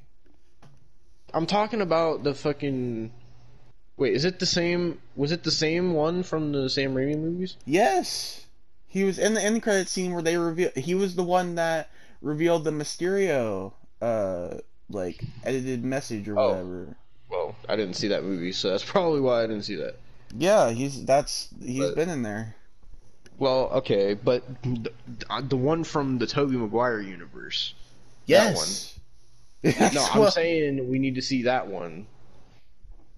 Oh, okay. That's, Well, it's the 'cause same, it's that's the same one, person that's the that one that had plays the him. classic jokes, such as It's the same person that screaming, plays "You him. could tell my wife," and then getting close and saying "thank you." I mean, he is the same person that plays him. It's just a different universe, I guess. Yeah. Okay, but I guess we could talk about another thing. Oh, when it comes to Zendaya, I saw something. It was like, why the fuck was this happening? Give me a second. Let me look up. Did you know she's dating Tom Holland for real? Oh, don't even, dude. She actually is, and people were blown away by it. Woohoo. What was it? Come on. Oh god, I'm seeing it now. No, I want the fucking article that I saw. I don't give a fuck about Tom Holland's and Zendaya dating. Where was the article? I swear there was an article. I like how Austin came in so prepared. I thought I should have put it on the thing. She wants to star in a movie franchise, and I was like, why the fuck do you want to star in this movie franchise?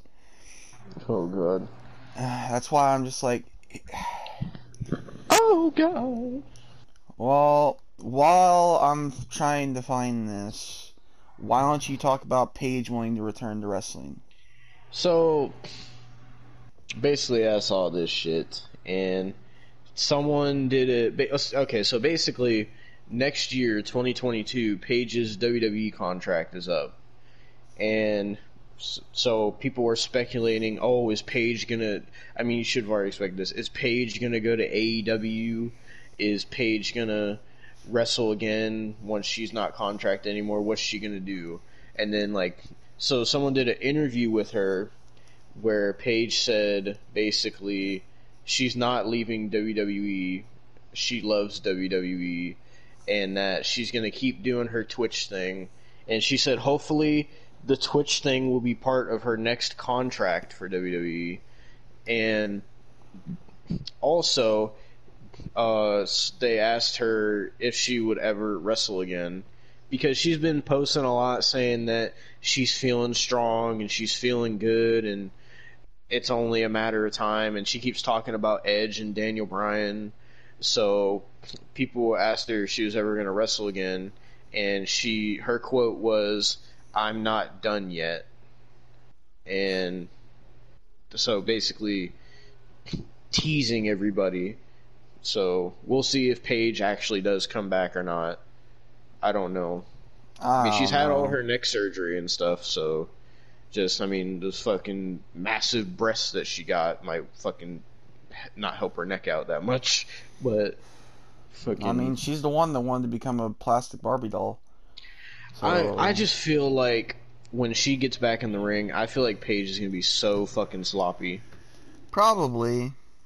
Like, she'll probably get good again, but I don't know why. I just feel like after her not wrestling for so many years, and especially her doing all this Twitch stuff and her changing her appearance so much, I just feel like she's gonna be really fucking sloppy. I found it. But yeah, so that's basically the whole thing on Paige, quote unquote, returning to wrestling. Zendaya wants to be in a Kill Bill sequel. Why? What fucking other Kill Bill movies are there besides Volume 1 and Volume 2? I don't know. Is there more? Is she trying to be in Volume 3? Is there going to be a Volume 3? I mean, fucking Quentin Tarantino has said that he's tried to do a Volume 3. But why would Zendaya want to be in Kill Bill? Why? That makes no fucking sense. For a while, it made no fucking sense that she was in Spider-Man, but I can accept it now. Yeah. I remember watching her on fucking Shake It Up, and I'm like, why the fuck is she in Spider-Man? God. Wasn't that the Disney show she was on with Bella Thorne? Yeah. Yeah. What the fuck ever happened to Bella Thorne? The last thing I ever heard about with her was her getting in a lot of shit because of her OnlyFans debacle. Well, which we could talk about OnlyFans. Oh yeah, we can talk about OnlyFans because they did a switcheroo on us. Yep. No more, well, not porn, but no more content that OnlyFans is known for now, basically. Oh wait, no, you didn't see though. They said that, and then 2 days later they're like, no, we're going back. We're going back.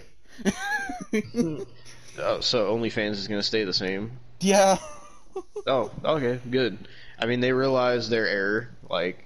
Why did they even try to switch in the first place? What was the reason? I don't know. were people that upset that OnlyFans is what it is now?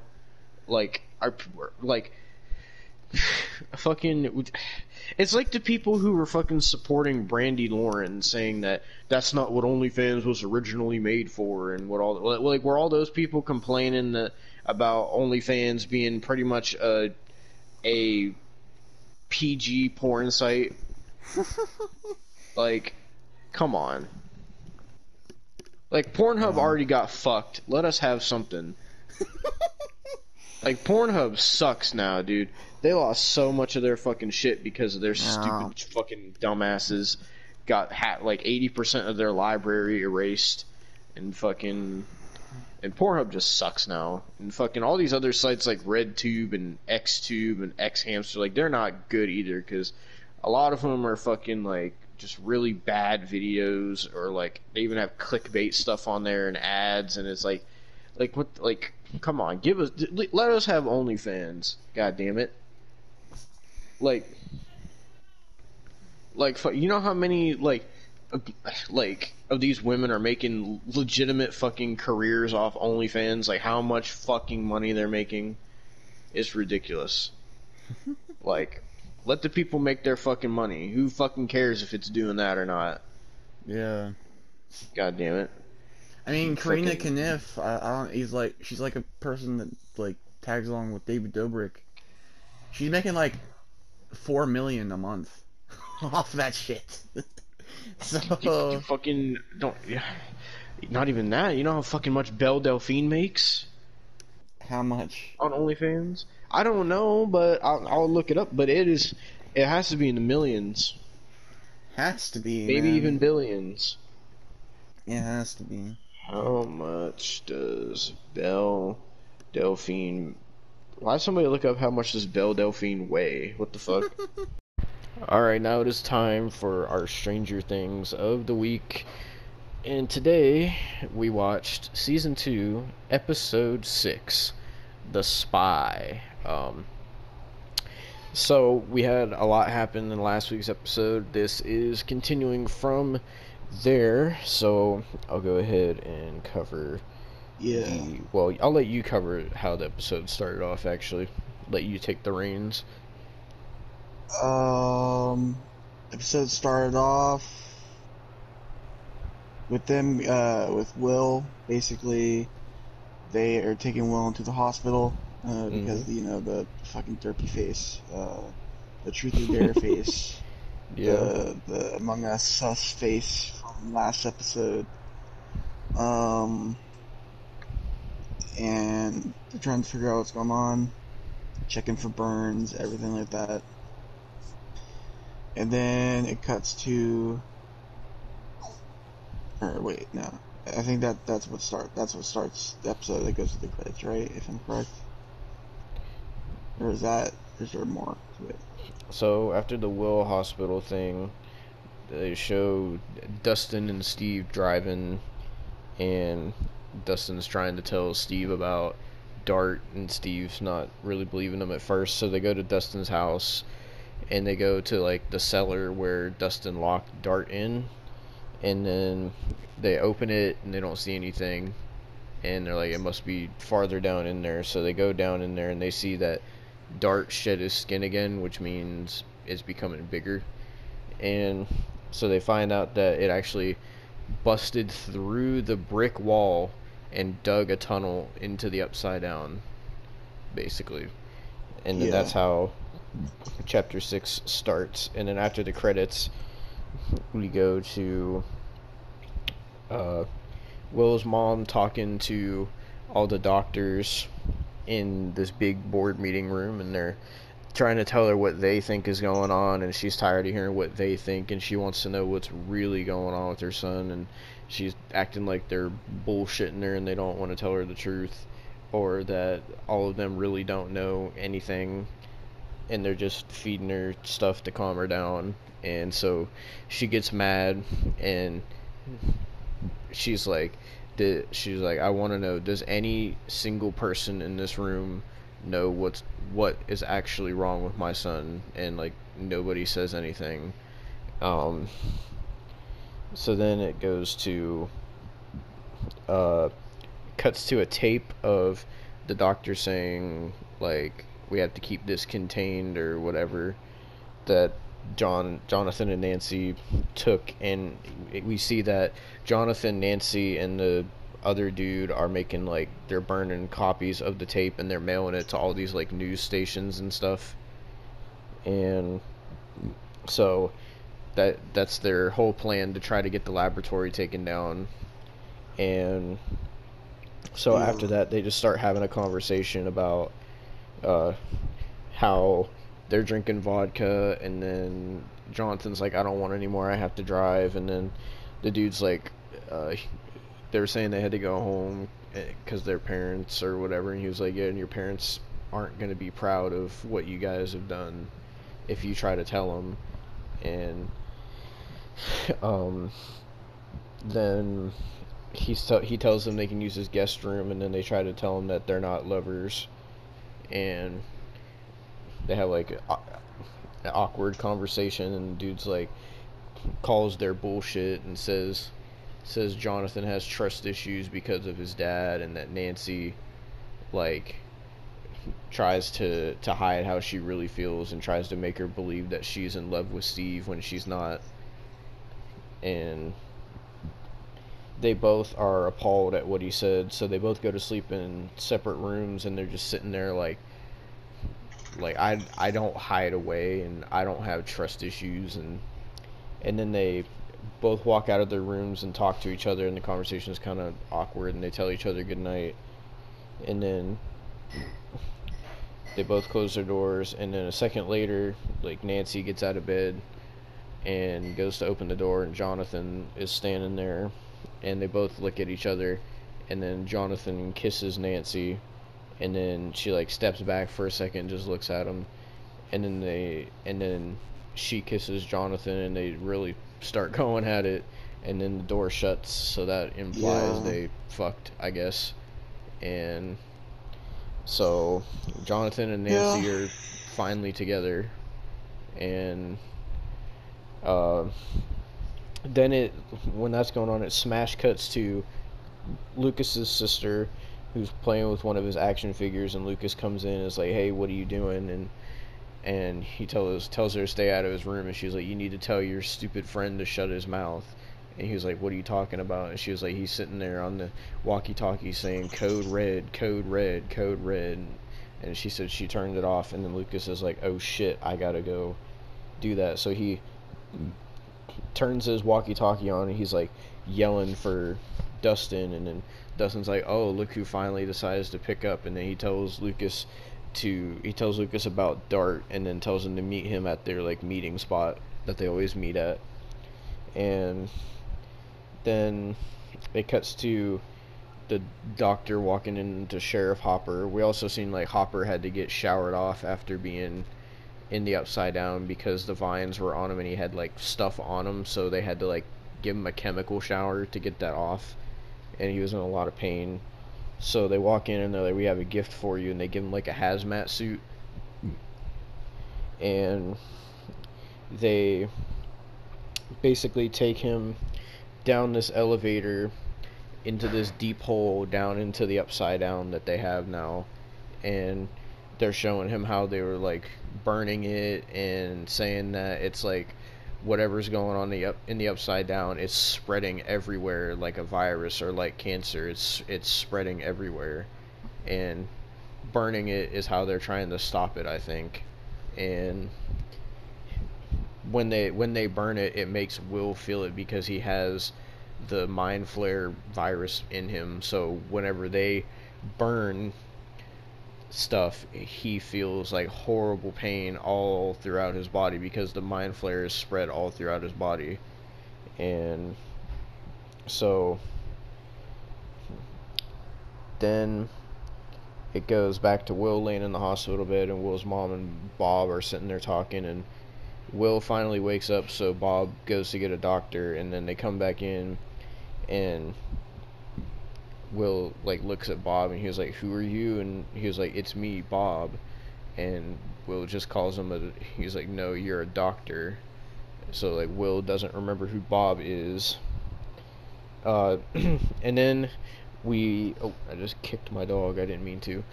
Then we go to back to Jonathan and Nancy and the other dude. I don't know what his name is, and they're eating breakfast, and it's kind of like silent and awkward. And he's like, "So, how was the pull-out couch?" And Jonathan almost like spits up his drink, and he's like, "Oh, it was good." And then, like he basically he knows that they fucked basically, and Yeah. the whole conversation was kind of like awkward. And then they get their stuff on and get ready to leave. Nancy calls somebody. I couldn't tell who she was talking to because this is another episode where some of it, the audio was like really low, like some of the dialogue, and even if I turned my laptop up all the way, I still couldn't fucking hear it. So I don't know if you caught who she was talking to or not. Who Nancy was talking to? Yeah, on the phone. Her mom. Oh, okay. I couldn't even hear what she was saying, really, because like the audio is just so low. I don't know why they do that for Stranger Things. Like they make the dialogue audio so low, but then when something happens, like an action scene, like they fucking blast the fucking sound effects. Yeah. But so they get ready to leave, and the dude gives them a bottle of vodka and a thing of water to water it down, and they thank him for everything, and then he tells them to not contact him again, and he slams the door in their face. And then it cuts to Lucas going to Mad Max's house, and he knocks on the door, and we see Billy lifting weights, and he doesn't answer the door and yells at Max to answer it, and so she does, and Lucas is standing out there, and she has to hurry up and close the door so Billy doesn't see Lucas because Billy doesn't like Lucas. And so she's talking to Lucas, and Lucas is like, "I have proof of what I told you about, but you have to hurry." And so she goes back in, and Billy's all up in her face and is like, who is it? Who the hell were you talking to? And she was like, "Oh, it was just Damn, Mormons." it's storming. It's not storming here yet. It probably will, but is it storming bad there? Now it is. But so she tells him it was Mormons, and then she goes to her room, and then immediately sneaks out the window and hops onto Lucas's bike, and they get out of there. And then it cuts back to Will, where Will is hooked up to a machine, and all the doctors and Hopper and Mike and his mom and Bob are all surrounding him. To be honest, I don't really know why they like are keeping Mike there. Like I understand, like, because he understands Will. I get that, but you like you would think like Will's mom would just like make Mike go home, but I guess not. She's just like, you know what, fuck it. But Yeah. so like they get like a little part of the vine from the Upside Down, and they have it in like a case. So they bring it in and they turn on a blowtorch, and they're like, "Okay, well, tell us if you feel anything." So they start putting the blowtorch in the tank, and they're like, "Do you feel anything?" He was like, "A slight stinging, yeah." And then they put it in further, and he starts feeling like burning in his chest, and then they put it all the way in, and it's causing him like uncontrollable pain. And so after that, does the doctor have a name or not? Because I don't think I he does. haven't heard one, honestly. But so basically, he's talking to Hopper and Will's mom, and saying that basically what he thinks is going on is that Will, when he was in the Upside Down, when like the vines and stuff went in his throat, basically he caught a virus from there, and it's spreading throughout his body, and the virus has an intelligence and a mind of its own, and can communicate, which is something they'd never seen before. And that whenever the virus that's in the Upside Down feels something, Will can feel it because he has the virus, and that's why he feels all this pain because he feels the mind flare throughout his body. And then Will's mom just kind of doesn't understand, and she starts crying and hugging Hopper. And then during this, I was like, where the fuck did Bob go? Like, isn't that supposed to be his role? Like, comforting her, but I guess not. Sometimes it makes me think that fucking Will's mom and Hopper are gonna get together, but I genuinely don't know. But then it goes to back in the it goes to the train tracks where Dustin and Steve are walking down the train tracks, and they're placing down meat, and basically they're just talking about like girls, and Steve's telling them how to get girls and the different types of girls, and how girls like different types of ways you approach them and stuff. And then Dustin is interested in a girl. I'm pretty sure the one he's interested in is Mad Max, I'm guessing. Yeah. And Steve tells him like not to be worried about that love stuff. He was like, don't worry about that now. You're too young to get your heart broken, or whatever. And then Steve tells him about his hair and how he does his hair. And then Steve was like, if you tell anybody else that I told you that, your ass is grass.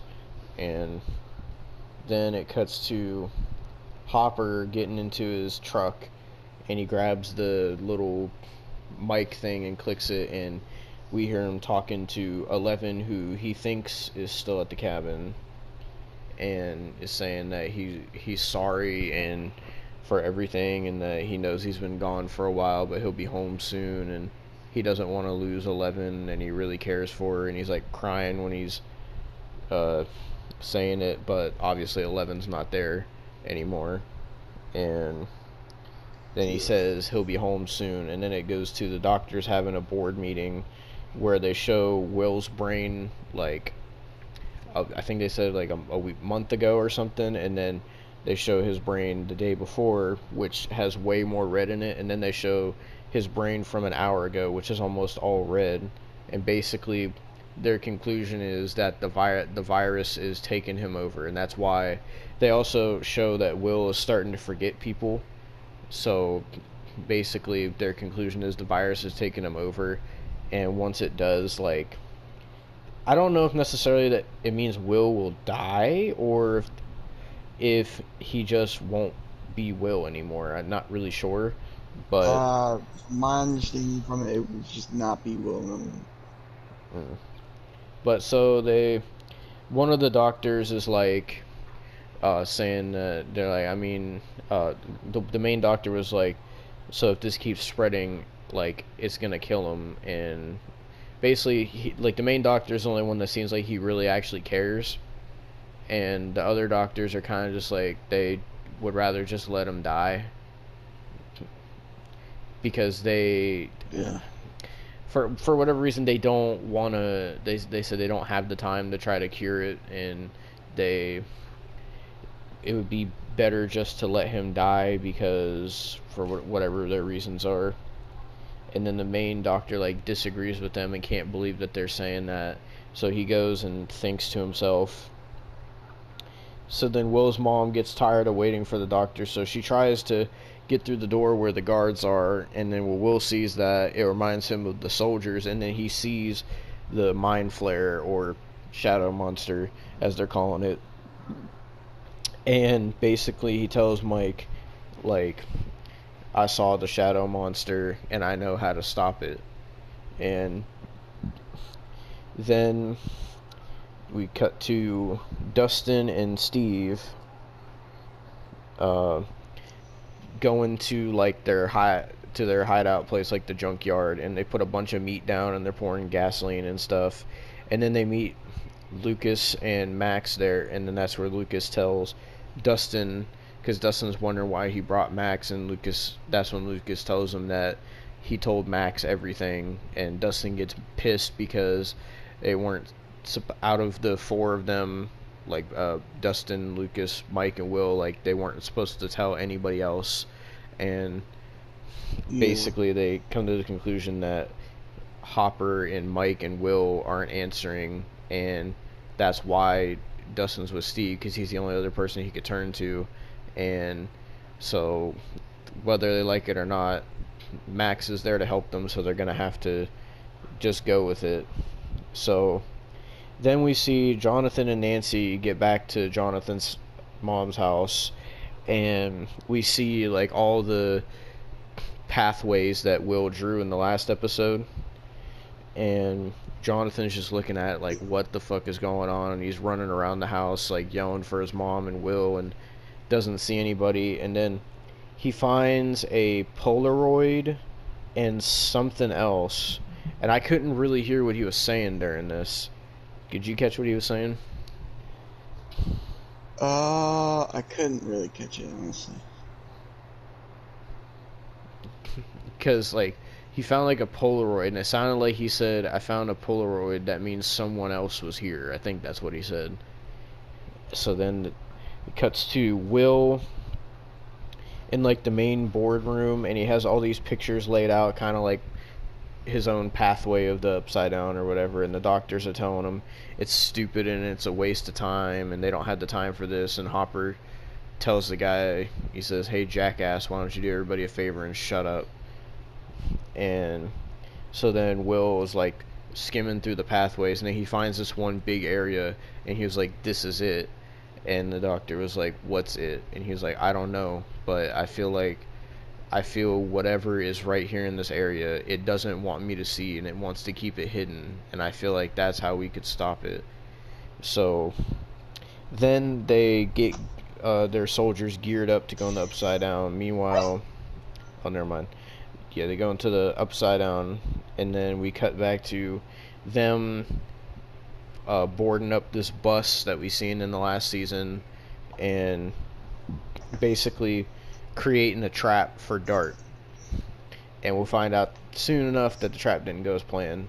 So there's like a nice smash cut back and forth of them like building up the bus as the people are going down into the upside down. So it's kind of like a nice up and down, back and forth. So then nighttime falls, and Lucas goes to the top of the bus with his binoculars and is looking to see if he can see Dart, and it's like really foggy out.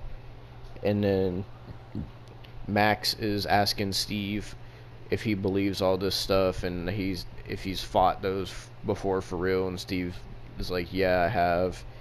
And then Dustin gets all mad and is like, "Oh, why are you even here if you don't believe us? Just go home." And she's like, "Somebody's cranky. Is it past your bedtime?" And then like that's when Steve can see that that's the girl Dustin was talking about. And then she goes up to the top with Lucas, and they're just talking, and then Max like starts talking about her family and why she lives with Billy, and basically says like her mom and dad got divorced, her dad moved away, and then her mom and her stepdad wanted a new start and basically abandoned their kids. So basically you find out Billy's her stepbrother, and that she's pretty much stuck with him, and that he's for whatever reason mad all the time and takes it out on her. And like she starts crying, and then Lucas like starts being sympathetic and cheering her up, and then they have like a nice little bonding moment. And then they hear a roar, so then they all start looking, and then Lucas gets eyes on Dart, or what they think is Dart anyway, and so they're trying to keep eyes on it. And then Steve is like, "I'm just because basically they see what they think is Dart, but for some reason it's not taking the bait that they put out. So Steve takes it upon himself to go out there, and he's gonna just kill it himself. So he sees Dart walking up, but he's a lot bigger than what he thought. So then all of a sudden out of nowhere, another Dart comes out of nowhere. So then it kind of throws you off, and you're like, whoa, I thought there was only one. And then all of a sudden, all these different, I'm just going to call them darts, all these different darts just start surrounding Steve, and they're like, "Steve, abort, get back on the bus." And he has to pretty much like dodge all these Demogorgons. 'Cause that's basically what they are. They're like little Demogorgons, and they're They get names soon. I just yeah. won't spoil it for you. I was gonna call them darts for now, but they start trying to attack Steve, and he's able to get away and get on the bus, and then they have to like barricade the door, and then like all the darts like start shaking the bus, and like finally sees what they look like and screams because it roars at her, and so my assumption is now that she believes them 100%, and so Yeah. then all of a sudden all of the darts like roar, and then they run away, and they're all sitting there like, what just happened? So they go outside, and Steve comes to the conclusion that they went somewhere, and then we find out the soldiers are going into trying to find the area Will was talking about to see what was there that the quote-unquote shadow monster didn't want Will to see, that he was trying to hide. So they go in there, and Hopper makes a comment. He was like, oh, that's where I was. That place is like a damn graveyard, because there's like bones and body parts and all that kind of stuff in there. So nothing happens, and they're all like, oh, this kid's full of shit, whatever, abort mission. And then all of a sudden they start seeing fog, and they're like, hold on, we got fog coming in. And then they start hearing stuff, and they're like, oh, we got movement down here. And then we see on the radar that all these red dots start popping up. Turns out all the darts came into the Upside Down and started attacking the soldiers, and they kill all of them. And Will like starts saying, I'm sorry, and it was a trap, and I didn't mean to do it. And his mom's confused about what's going on, but Mike understands what he's talking about. So Mike tries to go tell the doctors it's a trap, but the fucking soldiers won't let him through. And then all the soldiers in the Upside Down get killed, and then Hopper and the doctors and the guy running the radar, they're all sitting there like, what the fuck just happened? And then on the last shot of the episode, we see that they start hearing stuff, and then Hopper walks over to the window where the elevator is, and then it shows that the darts are climbing up the elevator shaft, and the last shot is the dart like reaching the top and roaring, and then the episode ends. And that's how season 2 episode 6 of Stranger Things concludes. So left on a cliffhanger of what's gonna happen in episode 7. What is our next episode called? What is our next episode? Got it. It's called Chapter 7, The Lost Sister. Okay. What's the description? It says, psychic visions draw 11 to a band of violent outcasts and an angry girl with a shadowy past. So it looks like it's going to be those people we saw in episode 1 at the very beginning. So that are also from the lab or whatever. So that's what it seems like, because it looks like those people. You know, they were gone for fucking 5 episodes, but here they are. Took them long enough. And then after that, we got 2 more episodes left until season 2's over. Because we got episode 8 and then 9. Yep. And then after that, we move on to season 3. Yep. So I'm excited for that. I thought this was a good episode. I really enjoyed watching it. I'm really excited to see episode 7. I enjoyed that episode. I like the dynamic between Steve and Dustin. Yeah, same here. Like, I like how they're like refreshing Steve's character. Like, he's not just the same asshole that he was the first season. Now his character's growing and evolving. And I like the relationship between Lucas and Max, how it's building. I know they're doing that fucking build up for when 11 and Mike finally reunite, and also like the build up for like what the fuck is about to happen with the Upside Down is really really good. So a lot of build up. It's gonna culminate in the next 3 episodes. Probably not the next episode. It's probably still gonna be more building, and then episode 8 will probably be where stuff starts to unfold. But then episode 9 is going to be where everything unfolds and concludes. That's my prediction. But Yeah. I really enjoyed this episode. Would you say it was the best season 2 episode so far? Yeah, for me at least. Yeah, I really, really But enjoyed they it just keep too. getting better. I hope episode 7 is going to be good. I'm interested to see what they're going to do with these new characters they introduced in the first episode, like the outcasts or whatever the fuck they called them from the lab. So I'm interested to see what they do. So, because they teased them at the very beginning of episode 1, we saw them, and they just kind of left it as a little tease, like a little mystery. But now we're gonna actually get in to see who these characters are and why they're a part of this now.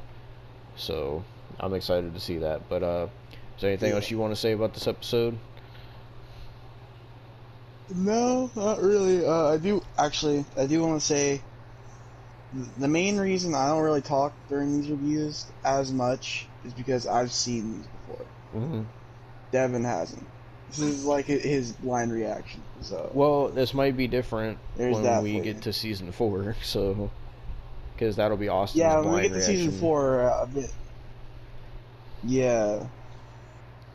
So yeah. Because Austin's seen all 3 seasons. I have seen season 1 now and half of season 2 pretty much. Well, over half now. And I haven't seen season 3 yet. And once we get to season 4, that'll be new for both of us. Yes. I do wonder how many seasons they're gonna But it's go with supposed to come out Stranger in the Things. summer. I've heard 5 is what I've heard, but I don't know. Well, as it moves on, it becomes They more need and to more stop interesting. sometime soon. Hmm? They need, like, not that it's a bad show or anything, but like, they need to stop sometime soon because when it comes to season 2 and season 3, you're definitely gonna see the change in fucking look with the characters because of how old they got in the time. Mm-hmm. Like, they got and shit like that. Yeah. Especially Finn Wolfhard. You look at him now as Mike, and then you look at him in the next season as Mike, and you're like, what the fuck? Like, you're just like, Yeah. well, shit. It was the same kind of thing for like It Chapter 2, where like the kids they used from It 2017, they used them in It Chapter 2 2019. They looked so much older. They literally had to digitally de-age them because they looked so different. Yeah. So, but I'm excited for episode 7. It makes me excited for next week. So yeah, that was your Stranger Things for this week. Now back to the podcast. All I right. need to fucking do that. Are we recording again? Yeah. Okay, so basically what happened was Austin was recording this and he ran out of storage, so new clip. So I was looking up how much Belle Delphine makes on OnlyFans. Now, how much did you say that chick with David Dobrik makes? $4 million a month.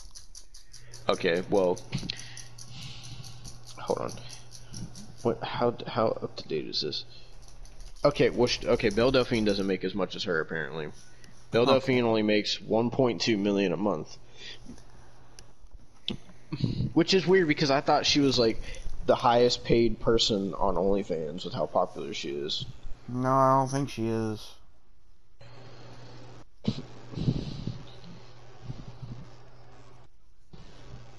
I don't know who is though. I'll look it up. Who is the highest paid person on OnlyFans?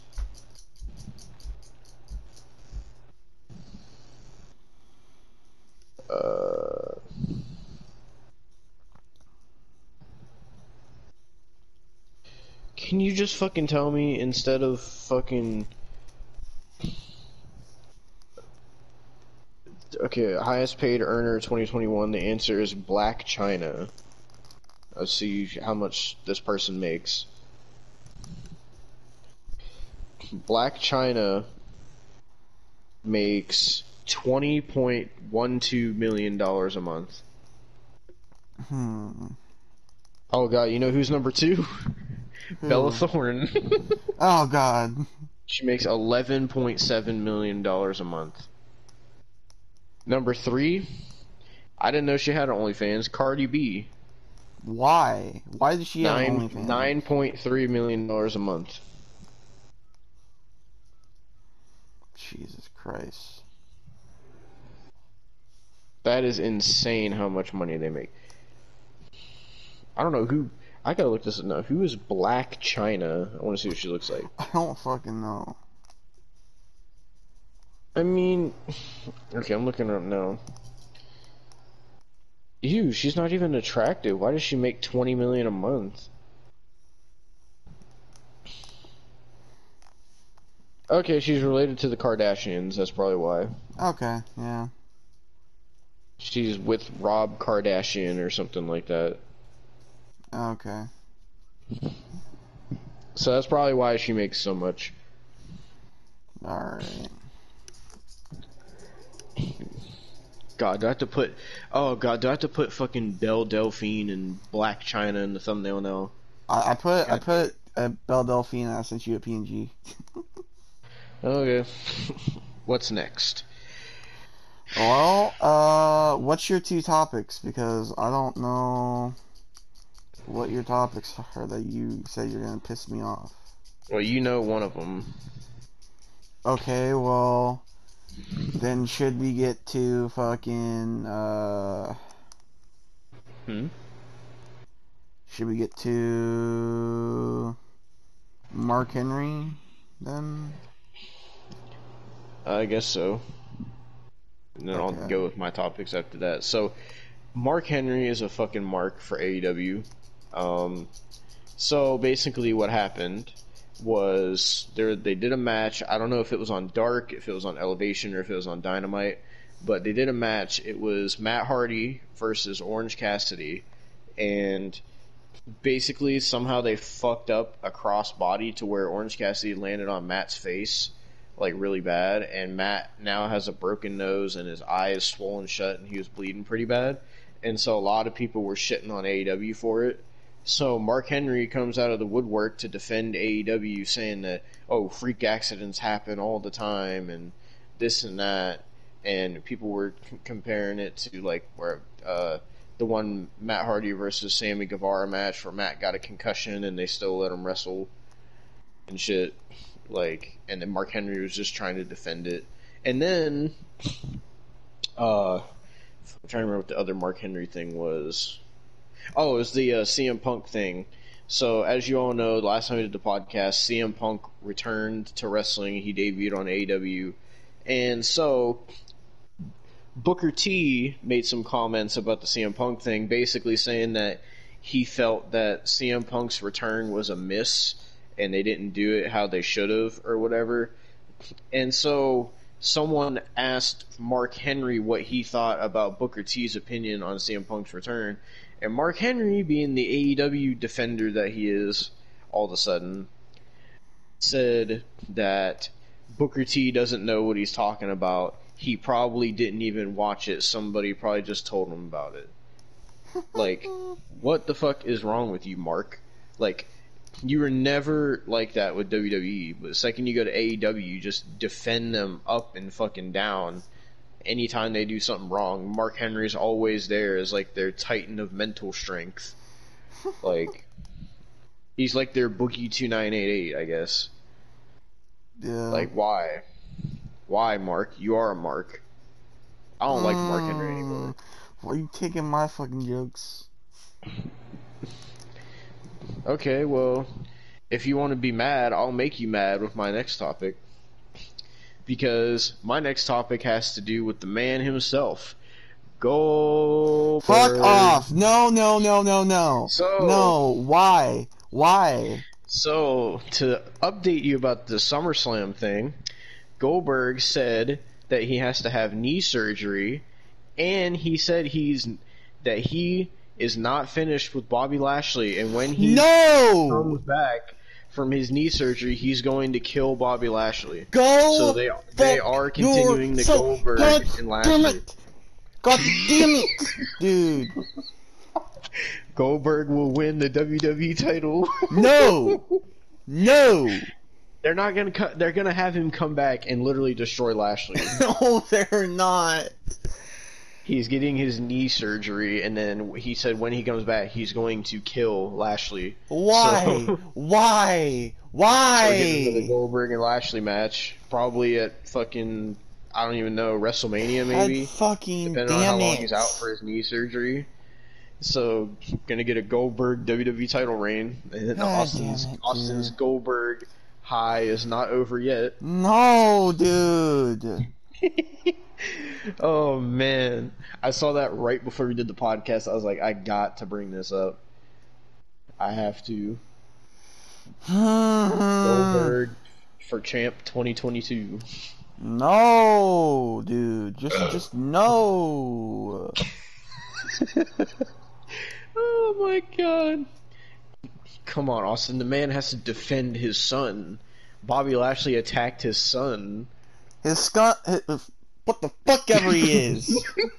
His scun? What the fuck is a scun? I don't fucking know. His scumbag son? Yeah, his scumbag son. His scumbag son, his scun, can go fuck himself. Jesus Christ. Got Austin that? said, Goldberg, you need to learn how to raise your kid. He does. He does. Fucking Jesus Christ. Oh. You're telling me you don't want to see another Goldberg and Lashley match after how it was at SummerSlam? Yes! So I'm telling you. So you want to see it? I do not want to see it. You just said yes. You said you do not want to see it. And I said, yes, I do not want to see it. You're telling me you want to see another Goldberg and Lashley match, and you say, yes! No, I don't want to see that shit. Well, it's gonna happen, because Goldberg said it. So it's gonna happen. That'll Fuck probably be off, his Goldberg. WrestleMania match. Fuck off, Goldberg. Or it could be Crown Jewel. Die, Goldberg. That's probably what it's gonna be. He's probably gonna face Lashley and win the title at Crown Jewel because they're gonna mark out for Goldberg. That's probably why. Goldberg's gonna win the title at Crown Jewel. I'm so done. Austin's gonna have another Goldberg Crown Jewel moment after Goldberg and the Undertaker and Goldberg beating the Fiend. I don't need no more Goldberg Crown Jewel moments. Oh God. Does that mean we have to bring the reviews back for No. We'll definitely be talking about it on the podcast. It's so bullshit. Well, you'll get to see Goldberg stand tall with the title soon enough. No. Oh Somebody God! break his legs. Imagine this. I'm gonna predict this now. This is what's gonna happen. Goldberg's gonna win the title from Lashley at Crown Jewel. Brock is gonna win the title from Roman. And at Survivor Series, they're gonna do Brock versus Goldberg again. Why? That's my prediction. Huh? What's the point of that? I don't know. I'm gonna predict that they're gonna do that. Because both Roman and Lashley have been champs for a while now. So they're probably going to think people want to see another Goldberg-Lesnar match. No. Austin does. No, I don't. Austin, quit lying. You told me before the podcast that you want to see Goldberg as champion. No, I did not. And Austin was trying to... See, this is where he's deceiving you. Austin was trying to finagle me into buying him Checkpoint 2017. No. He's trying to convince me. This is some bullshit. No. No. But yeah, that's my Goldberg topic. I'll try to find another Goldberg topic for next week. No. We can have a Goldberg weekly segment. I don't want that. God damn it. Oh my god. Well, can I do the other topic that's gonna... You fucking might as well. So, we have from Austin's favorite male wrestler to Austin's favorite female wrestler. Go fuck yourself. Brandy Rhodes. That egotistical goddamn cunt. It has been a while since we talked about Brandy Rhodes, ever since the decimation of Brandy Rhodes. That was the last time we talked about her. I don't want to talk about her anymore. But, you know. So, everybody knows Brandy Rhodes is famous for running her mouth and getting herself into shit. So, Brandy Rhodes decided to do a tweet and delete the other day on August 27th. So, what she decided to tweet, her being a titan in this business, and her being one of the figureheads of AEW, and her breaking her neck and back for the wrestling business, she decides to tweet, and I quote, "This might start some shit, but let's talk. I see a lot of people complaining on here that there aren't enough black talent featured in wrestling. Yet. When black talent is out there busting it in main events and holding championships, where's the love? Am I just missing it?" So, keep in mind, they're apparently, according to Brandy, their black talent isn't going out there and wrestling in main events for championships, and they aren't competing. They're bussing it for championships. So the person who posted this on Instagram put the caption they put is, "The lack of self-awareness on this woman is real." And then so basically Brandy got a lot of shit for it, so she deleted it, but people screenshotted it, and she made another tweet which basically said, let me go to her Twitter, actually, because there might be more replies by now. But people were, safe to say they were fucking pissed off at Brandy Rhodes, because, once again, she runs her mouth and gives her opinion and talks about something that she shouldn't be talking about, or goes about it the wrong way, and then gets herself some shit. So, where's my search thing? Brandy Rhodes. I hope she didn't delete her tweet from yesterday. What'd you say? Just think about this egotistical bitch, dude.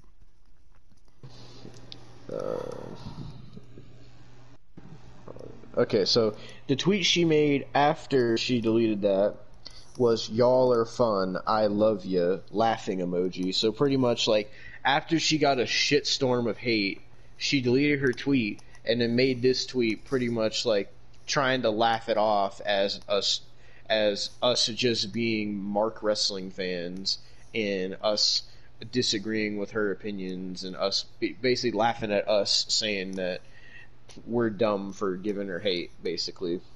And so someone screenshotted her tweet and said, "Let's have some more fun, why don't we? Funny how you say this," and he puts the tweet she deleted, "but yet your own company rarely ever features black wrestlers except on," in quotations, checks notes, "dark," in all caps, and has there ever been a black champion in AEW? 2 years is more than enough time if you ask me. Oh man, fucking...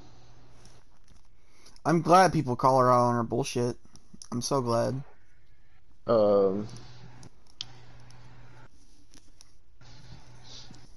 So someone said, why did you delete the tweet at Brandy Rhodes? Not brave enough to stand behind your statement? Come on now. And someone responded and said, because she realized it was more about her own company than the competition, so she deleted it. And then a lot of people supporting her, saying, "Oh my god, Brandy, we love you, oh my god." Someone said people are hating on Brandy because she won't give us feet pics. I don't know why they said that. Why? Like a lot of people were fucking giving her shit, so she deleted the tweet. I'm trying to find more replies. There's a lot of love you, Brandy, love you, Brandy, love you, Brandy. It's all her fucking stands. Someone said, Brandy, please adopt me. Why? Someone said, at Brandy Rhodes, how have you been on Twitter for 12 years and still don't know how or when to use a burner account to say your opinions? At Brandy Rhodes, yeah, you should have just been quiet if you weren't going to say anything smart. Someone said, girl, I know you from Canton, but you can't be this obtuse on black talent. These YTS still call you all types of words. We rockin' with you, but don't embarrass yourself. Someone just called her a coon. Oh my that god. Was, this guy named The Streets Watching, so if you want to go attack that guy for saying that. I mean... I don't like Brandy, but goddamn, that's a little He harsh. just straight up said, The Streets Watching just straight up said, and you a coon. Like, what? Why would you say that? What the fuck? But, yeah, so basically, Brandy tweeted about a sensitive subject, basically race, and especially African American race, and she tweeted something that she shouldn't have tweeted because she's a dumb, egotistical bitch, and thinks that everybody should just agree with her opinions and thinks she's so smart in the wrestling business, and she just tweets and posts whatever she wants about her opinions, and then when she gets a shitstorm for it, she deletes it. So she doesn't even stand behind anything that she says. And if you want more proof of that, go watch our decimation of Brandy Rhodes video. Yeah. But, like, she is one egotistical fucking bitch. Like, I don't know why Cody is with her if she is like that. I can't even imagine. I genuinely don't know. I genuinely don't fucking know. Like, I don't even know.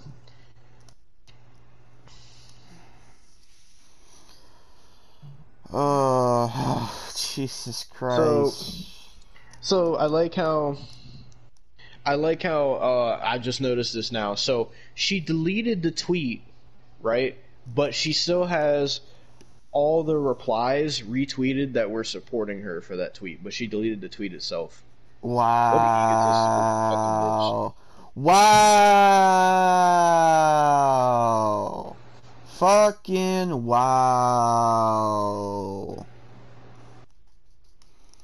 You people wonder why I hate her. You people wonder. Yep, she literally kept her retweets of the people supporting her, but deleted the tweet that made her look bad. Like, what the fuck? What a dumb fucking egotistical bitch, dude. Like, what the fuck? Christ, dude. Well, there's the topics that were gonna make Austin mad. We fucking Goldberg and Brandy Rhodes. I hope you're fucking happy. I hope you're happy. Also, if you're wondering, her banner on Twitter is Rhodes to the top. Oh god, dude. Wait, she has a Pro Wrestling Tees link. What is this? What does she have on Pro Wrestling Tees? Her Lil Brand figure. A T-shirt of her Lil Brand figure. Why? $25. A Little Nightmare baby onesie, $19.99. A Good, Great, Cool Brandy Rhodes T-shirt, $25. A Brandy Rhodes shot of brandy shot glass for $7.99. A Brandy CBO T-shirt, $25. Brandy Rhodes studded T-shirt, $29.99. Brandy Chief Brandy Officer T-shirt, $24.99. A Brandy Rhodes Bionic Beauty T-shirt, $19.99. She is not a fucking beauty. A Bullet Queen T-shirt, $19.99. What? Mrs. Nightmare USA T-shirt, $19.99. Mrs. Nightmare, $19.99. Out Out of the Garden Brandy Rhodes t-shirt, 1999. And Out of the Garden 2 Brandy Rhodes, 1999. That's her pro wrestling tees. Jesus Christ, dude. Yeah, Brandy Rhodes is the CBO of AEW and a female pro wrestler, is what the description says. So, Great. yeah. So, Fuck yeah, she Brandy has Rhodes. merch. Is that all of our topics, or did you have anything else? I don't have anything else. I mean, you just put the Stranger Things in as the finale, I guess.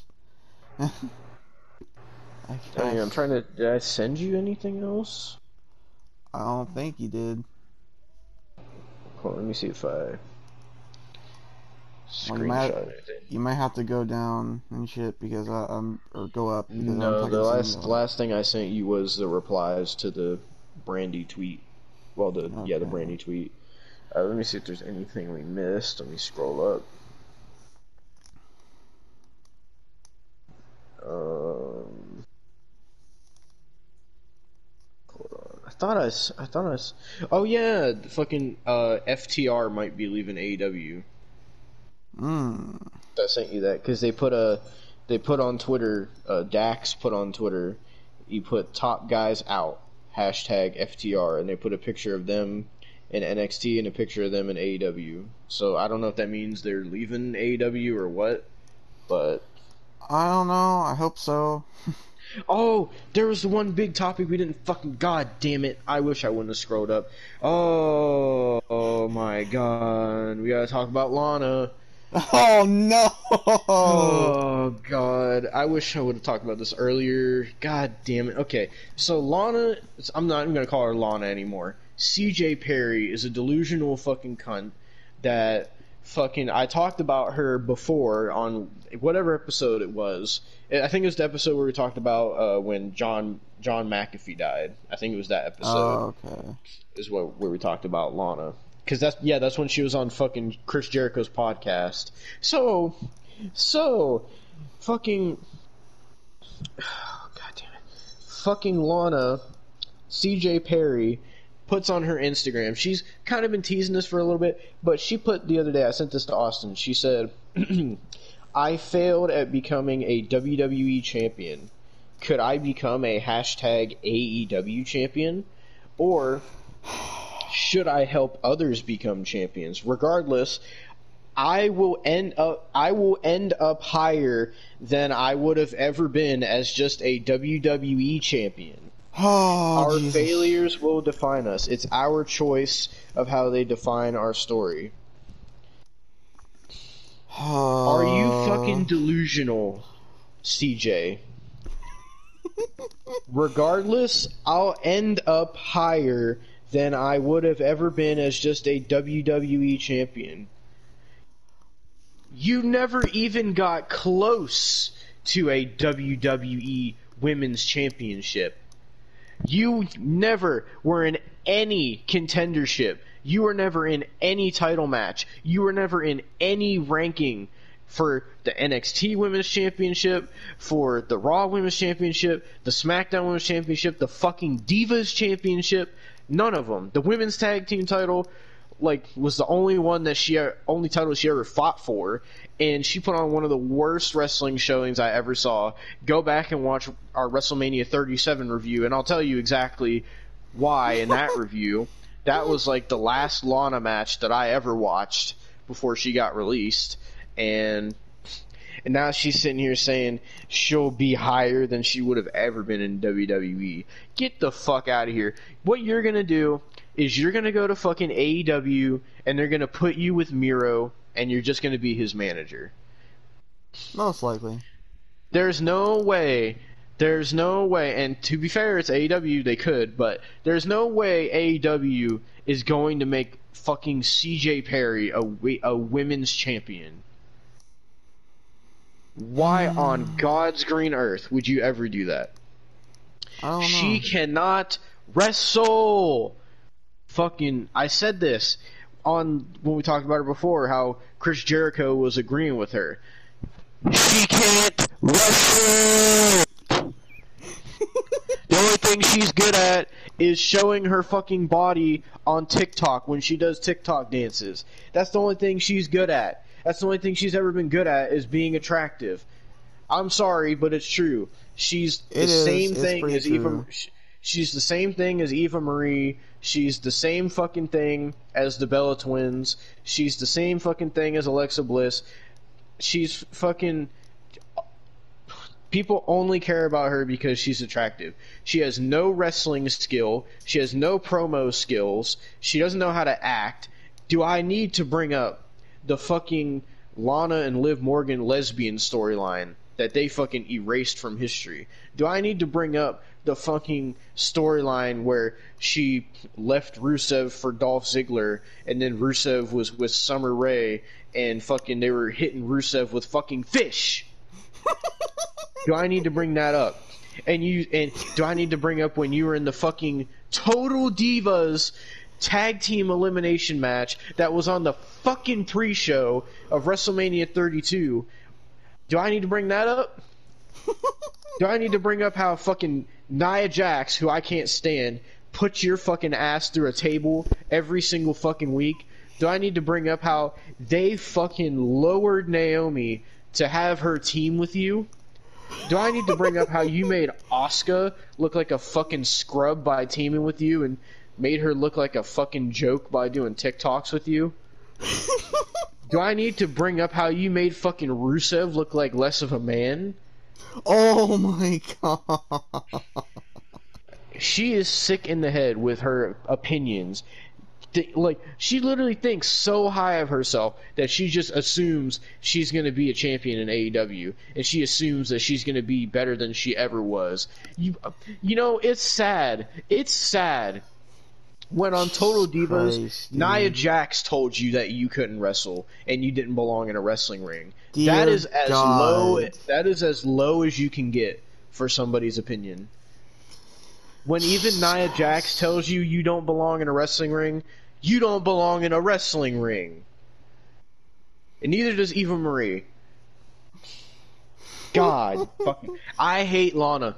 I hate CJ Perry so much. I'm starting to hate her as a person because this isn't her playing a fucking character anymore. This is like when she was Lana, it was kind of like, okay, she's playing her Lana character, but this is literally her being herself now.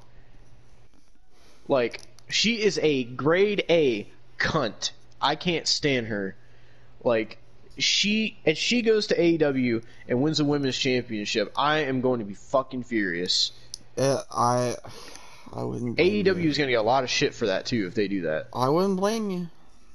Because she's sitting here thinking that she's just going to come into AEW and the fans are going to love her and she's going to be a women's champion. Here's what's going to happen. You're going to come into AEW. They're probably going to put her with Miro. They're probably going to fucking do some storyline where they do Miro and CJ Perry versus Kip Sabian and Penelope Ford or something. And then after a while, she might start wrestling on her own. God fucking forbid. And then all of a sudden she's going to get an AEW women's title match, win the fucking title from Britt Baker by some sloppy botched move bullshit, and then fucking the crowd is going to shit all over it because she can't fucking wrestle. Oh my god, she pisses me off. Fuck you, CJ Perry. Please do not ever wrestle again. But something we could talk about, the people that are going to be wrestling again. Did you know that the Iconics are going to be wrestling again soon? I figured they would eventually. So basically, well, I got to call her by her name, actual name now. Cassie Lee, aka Peyton Royce, put on Twitter that the Iconics will be returning to wrestling very soon, and she can't say where it's going to be at yet, but it's going to be special. And they're wrestling under a new name now. They are called the Inspirations with 2 eyes. So that's what they're going to be wrestling as. So they're making their return to wrestling. They also have a podcast now, if you didn't know. It's called Off Her Chops, is what they call it. So, yeah, so they're in the podcasting world now. Let me make sure there's nothing fucking else that I have to talk about. Oh yeah, so I sent you this thing about about fucking how Nick Khan. I'm pretty sure this is the last thing. How Nick Khan. Keep in mind, there's so many topics because we're making up for 2 weeks of stuff. But Yeah. Nick Khan said WWE will no longer be signing independent wrestlers. And this is the article. This comes from Wrestling Republic on Instagram, so take it with a grain of salt. WWE President Nick Khan has revealed that WWE will no longer be signing independent wrestlers and will instead focus on creating their own stars from scratch. And then, here, while speaking with Ariel of BT Sport, Khan said, "We're doing a complete revamp of NXT, led by Triple H, who is really one of the architects of the original NXT. What we found. It's part of why we did the tryout yesterday. We want to make sure it's easy for folks who want to be WWE superstars is figuring out how to become WWE superstars. If you think of the life of an elevated athlete throughout their career, the opportunity to go play somewhere has always been easy. Being able to play somewhere is not. You said the opportunity to go play somewhere has been easy, but being able to play somewhere is not. How does that make sense? I don't know. That's what's hard. If you're an amazing high school football player, colleges come after you. You get recruited, you go into their system, and either you make it or you don't make it. All that it takes to get there, very difficult, but the system, not difficult. We want our system to be an easy system where people who want to be superstars know how to get us and we get them. In terms of an NXT rebrand, look for it. In the next couple of weeks, it's going to have a whole new look, a whole new feel, and we believe because a lot of the, quote, indie wrestlers, if you will, have come through our system and are in our system with SmackDown and Raw. We don't want to just keep doing the same thing. We want to look elsewhere for great young talent. And that was Nick Khan's quote about no longer signing indie wrestlers. I mean, I'm somewhat relieved, but I'm somewhat disappointed too. Because it's like, fuck, there's some really good ones, but then there's some stinkers. So. Yeah. Okay, yeah, that was the last topic I had. That's everything. Alright. Besides Stranger Things, that's everything. You're gonna have to fill this thumbnail because I've sent you so many PNGs.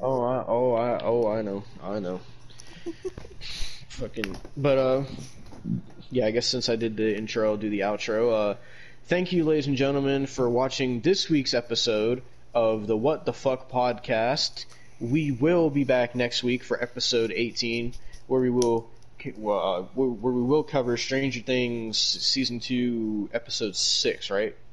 I don't know. Because today's 5. Is today 5? So, yeah, because last podcast we did season 2, episode 4, so today's 5. Are you sure? So next week, yes. I feel like. Have you lost the plot? I feel like we're much farther in. We are on episode 5. I'm pretty sure. Well, if I can get to my continue watching. I'm pretty sure last podcast we did season 2, episode 4. We're on season 2, episode 6. Are we? Yeah. Wait a minute now. Hold on. I went to my continue watching. We're on season 2, episode 6. Are you sure you weren't just watching it? No. Hold on. No, I gotta fact check you. Hold on. Where is the podcast? At least today we're on season 2, episode 6. Okay, last week was episode 5. I thought it was episode 4. But this is gonna look stupid because this is gonna go like the middle of the fucking podcast, and then we're gonna be talking about this. Well, oh well. So next week will be season 2, episode 7. Then, so stay tuned for that, and whatever topics we find by then, I'm sure we're always gonna have some type of wrestling news because there's always some type of wrestling news going around. So, but. Oh, with that being said, thank you for watching this episode of the podcast, and we will see you all next week for episode 18. Peace. Peace. And fuck you all. And Austin loves Goldberg. No, I don't. And Brandy Rhodes. No, I don't. Go bird. Fuck you.